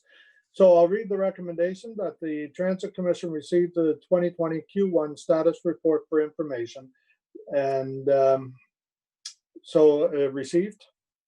Received. Received. Thank you. So the final item is item number 5, the launch of advertising on the Confederation line. And maybe I'll read the recommendation out first before we go to questions on this. If you want to put your hands, raise the hands. That the Transit Commission direct the General Manager of Transportation Services to commence a procurement process consistent with the city's procurement policy to identify potential revenue opportunities from advertising in stations and inside train cars on O Train Line 1, and that staff report the findings to the Commission at the conclusion of the process expected to be in Q4 2020. So we have Councillor Brockington. Thank you, Chair, and thank you to Commissioner Caricato for this motion. Anything to bring in revenues that don't come from the taxpayer and don't rely on increasing fares, I think this commission should be looking at every single option and opportunity, particularly now. One question I raised in some email correspondence with colleagues that I just want staff to tap into is, if I'm a prospective advertiser and I'm being asked to consider advertising in Ottawa's transit system, which right now is experiencing basically record low ridership, what's my incentive to enter into a relationship with OC Transpo that for OC Transpo would yield the highest possible revenue? And I'm just wondering whether this is the time to enter into those types of agreements, or do we wait until our ridership numbers are much higher and then go to the prospective advertisers and say, hey, we've got this huge market. We have them going through our stations where you're going to advertise or on the train, and use our numbers to justify whatever fees we're going to ask for advertising. How do I know we're getting the best possible outcome?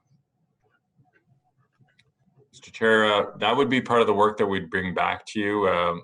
The councillor brings up an important point. I've done lots of advertising contracts in my 30 years of career, right-of-way contracts and so forth, and they're looking for how many sets of eyes for how long. That's what drives their business. You have the fortune of having, as I've said many times, one of the busiest LRT lines in North America. That will be an attraction.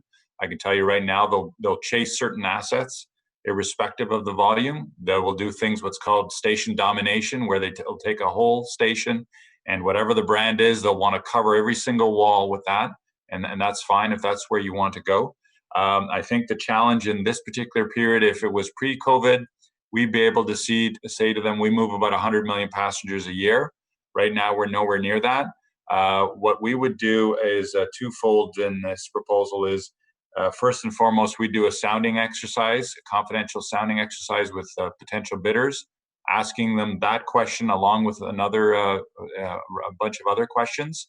And then we would also do future planning in terms of if the ridership goes to X, Y, and Z, what would those numbers look like? The trick here is not to lock in at low advertising dollars, but to maximize the future potential. And again, there are people in the industry that will tap into to help us shape those confidential sounding questions. We would bring all that back to you in terms of here's what the projections would look like, because they're going to look for long-term contracts, and we'll bring all those numbers back to you. This motion saves a step in terms of the study work that we wanted to do before, but absolutely, we're on the same page as how do we maximize it? What does it look like at 100 million? What does it look like in our future projections and so forth? And what does it look like with our low? Okay, so I mean, I like the motion. I just wanted to make sure we're getting as much as we can. And colleagues, just to prepare for the meeting, I had staff print off from our 2020 budget each revenue generating line for OC Transpo. And what I did was, okay, I wanted to see what all the other revenue possibilities are. Obviously, many of them are different types of bus passes or community passes, cash fares that we have. We have very few non transit pass or cash revenue lines, right? The options for other is so few. And so just to go back to staff, in addition to advertising, we have charters. We're going to have the rent that our retail tenants, I think it's Happy Goat. I'm not sure if that's going ahead, but some retail revenue. But is there anyone at OC Transpo trying to look at, you know, renting stations out for movies or television commercials, or just really trying to think outside the box that we have these assets? How can we maximize non-transit fare revenue?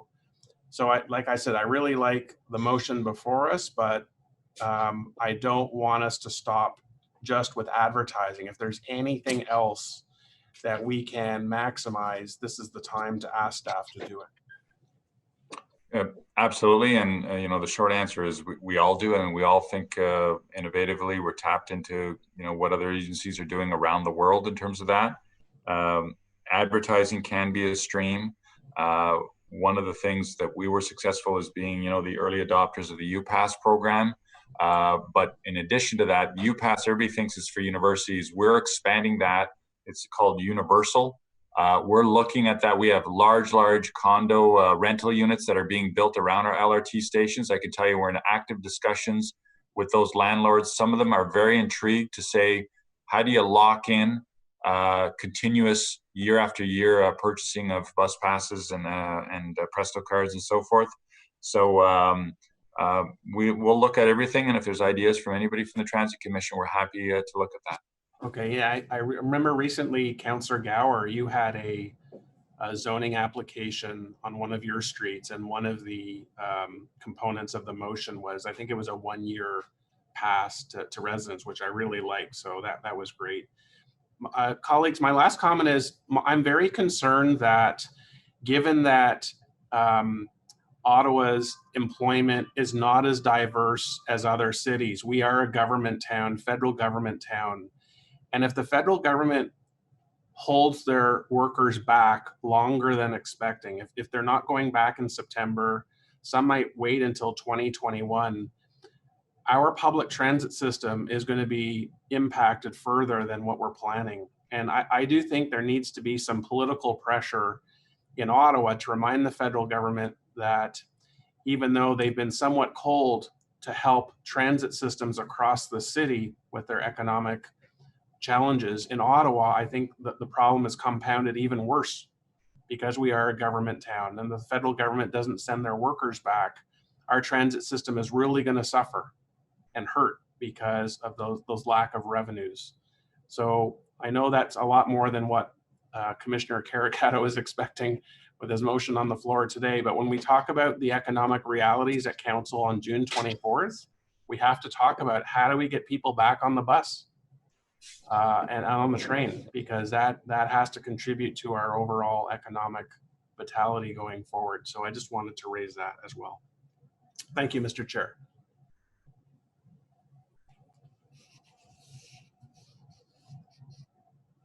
Thank you, Councillor Brockington. Next up is Councillor Kavanagh. Well, thank you very much. I appreciate the motion. It is a revenue source. It's actually kind of livens up things to see more advertising around. It's something to look at while you're there. And when I was in England, I remember seeing in the London tube system, all the advertising just kept me busy and sort of kept me up on what's happening there. So it's actually quite useful. I just want to remind about standards for advertising, that we be very clear about that we keep very high standards and think in terms of equity. That's my only warning about that not be forgotten. Because we've had issues in the past and we certainly wouldn't want to repeat them. But otherwise, I have no problem with seeing advertising. Thank you. Okay, thank you, Councillor Kavanagh. Next up, Commissioner Caricato, if you want to wait to go last, we'll let you, you could do wrap up and your comments. Is that okay? All right, then Yeah, next for is sure. Commissioner Wright-Gilbert. Thanks, Mr. Chair. My questions were largely asked by Councillor Brockington, so thank you for that. My only question is this is an extra project. While I do support the motion, this is an extra project for city staff to take on during a time where we're having some issues with RTG, and so that's having to be managed. You know, there's a pandemic going on, and that's having to be managed. And so I guess my question for city staff is this a project, this procurement project, something that you can realistically take on during a time where your attentions are quite divided in a couple of different directions? Chair, I believe we can. This saves us a step. So the time we were going to put towards doing the report in terms of the outline and the discussions you're having today, that's what that report was going to be about, validation and so forth. We won't have to do that. The procurement piece, you know, we've got a great city procurement team. We've got our finance team that can help us with the analysis. So if we need to, we'll bring in a consultant to help us on some of the framing of the questions. And by the way, I'm really enjoying what's being raised today, because those will be the difficult discussions. You know, Councillor Kavanaugh talked about advertising standards. I'm going to forewarn you, our legal team, we have been through a journey on that in the last decade about what is permitted and what is not permitted. And we're going to put that front and center to you in terms of that, because I know some councillors in the past have been stunned that we're not allowed to say no to certain advertising and so forth. So to me, that's the difficult part in that, Commissioner, and we have that expertise already built up. We did some amazing work with some precedent-setting cases in the past. So a lot of that legwork is done. If it hadn't been, I'd be worried. So we'll bring it. I can't give you the exact date, but we'll do the best we can on it. So overall, you're supportive then of this. I mean, I know you're not. I don't think you're supposed to comment on whether you're supportive of a motion, but this project doesn't concern you or cause you to have any sort of pause when it comes to workload. It's a swap out of the work we were going to do that we now do not have to do. So we'll substitute that for that. And if I need a consultant on the advertising, you know, vetting some of the proponents and so forth, we'll bring in the extra resource. Great, thank you. Thank you, Mr. Chair. Thank you, Commissioner. So finally, Commissioner Caricato. Thanks, everyone. Appreciate the support that I think I'm hearing across the Zoom call. But just to touch on the points that Councillor Brockington brought up, I'm with you. I agree. But I think time is money, and we need to move now on this and get the procurement process done over the slower summer months. And my hope is that as revenue is collected, it'll increase over the months and the years ahead as ridership returns to higher levels. So that was sort of the impetus for moving on this now, even though, yes, we're seeing lower ridership than before the pandemic. I agree with Councillor Kavanaugh entirely on having standards, and I'm glad to hear John mention that in his comments. And back to the alternative revenue sort of ideas that we could put forward. I remember a time when I first started working at the House of Commons, there was a program where I could opt in and purchase a monthly or a yearly pass. And I believe that was somewhat subsidized by the federal government. And so that was an extra incentive for me to want to engage in that. And perhaps we can, in our talks with the federal government, look at that as an alternative or as an additional step. The whole point here is just, before we go back to the discussion about increasing fares, I want to be able to say to riders and taxpayers, quite frankly, that we looked at every other option first. And it sounds like we are all in agreement on that. So hopefully the motion will be supported today, and we can have some of those findings in the fall and quickly launch an advertising program. Okay, thank you.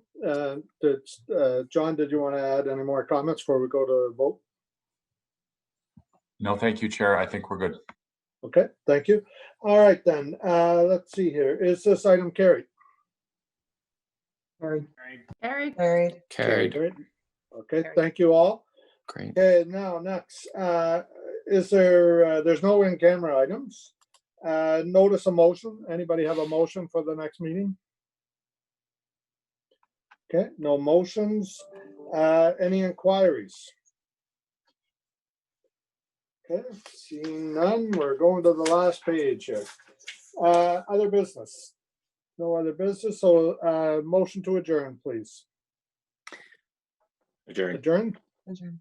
Okay, Karen, okay. thank you all. So although our next meeting is to be held on September 16th, we do have a meeting, an option to call a special meeting, as we've done this month on 2 occasions, to deal with any situations that arise. So until then, we are now adjourned.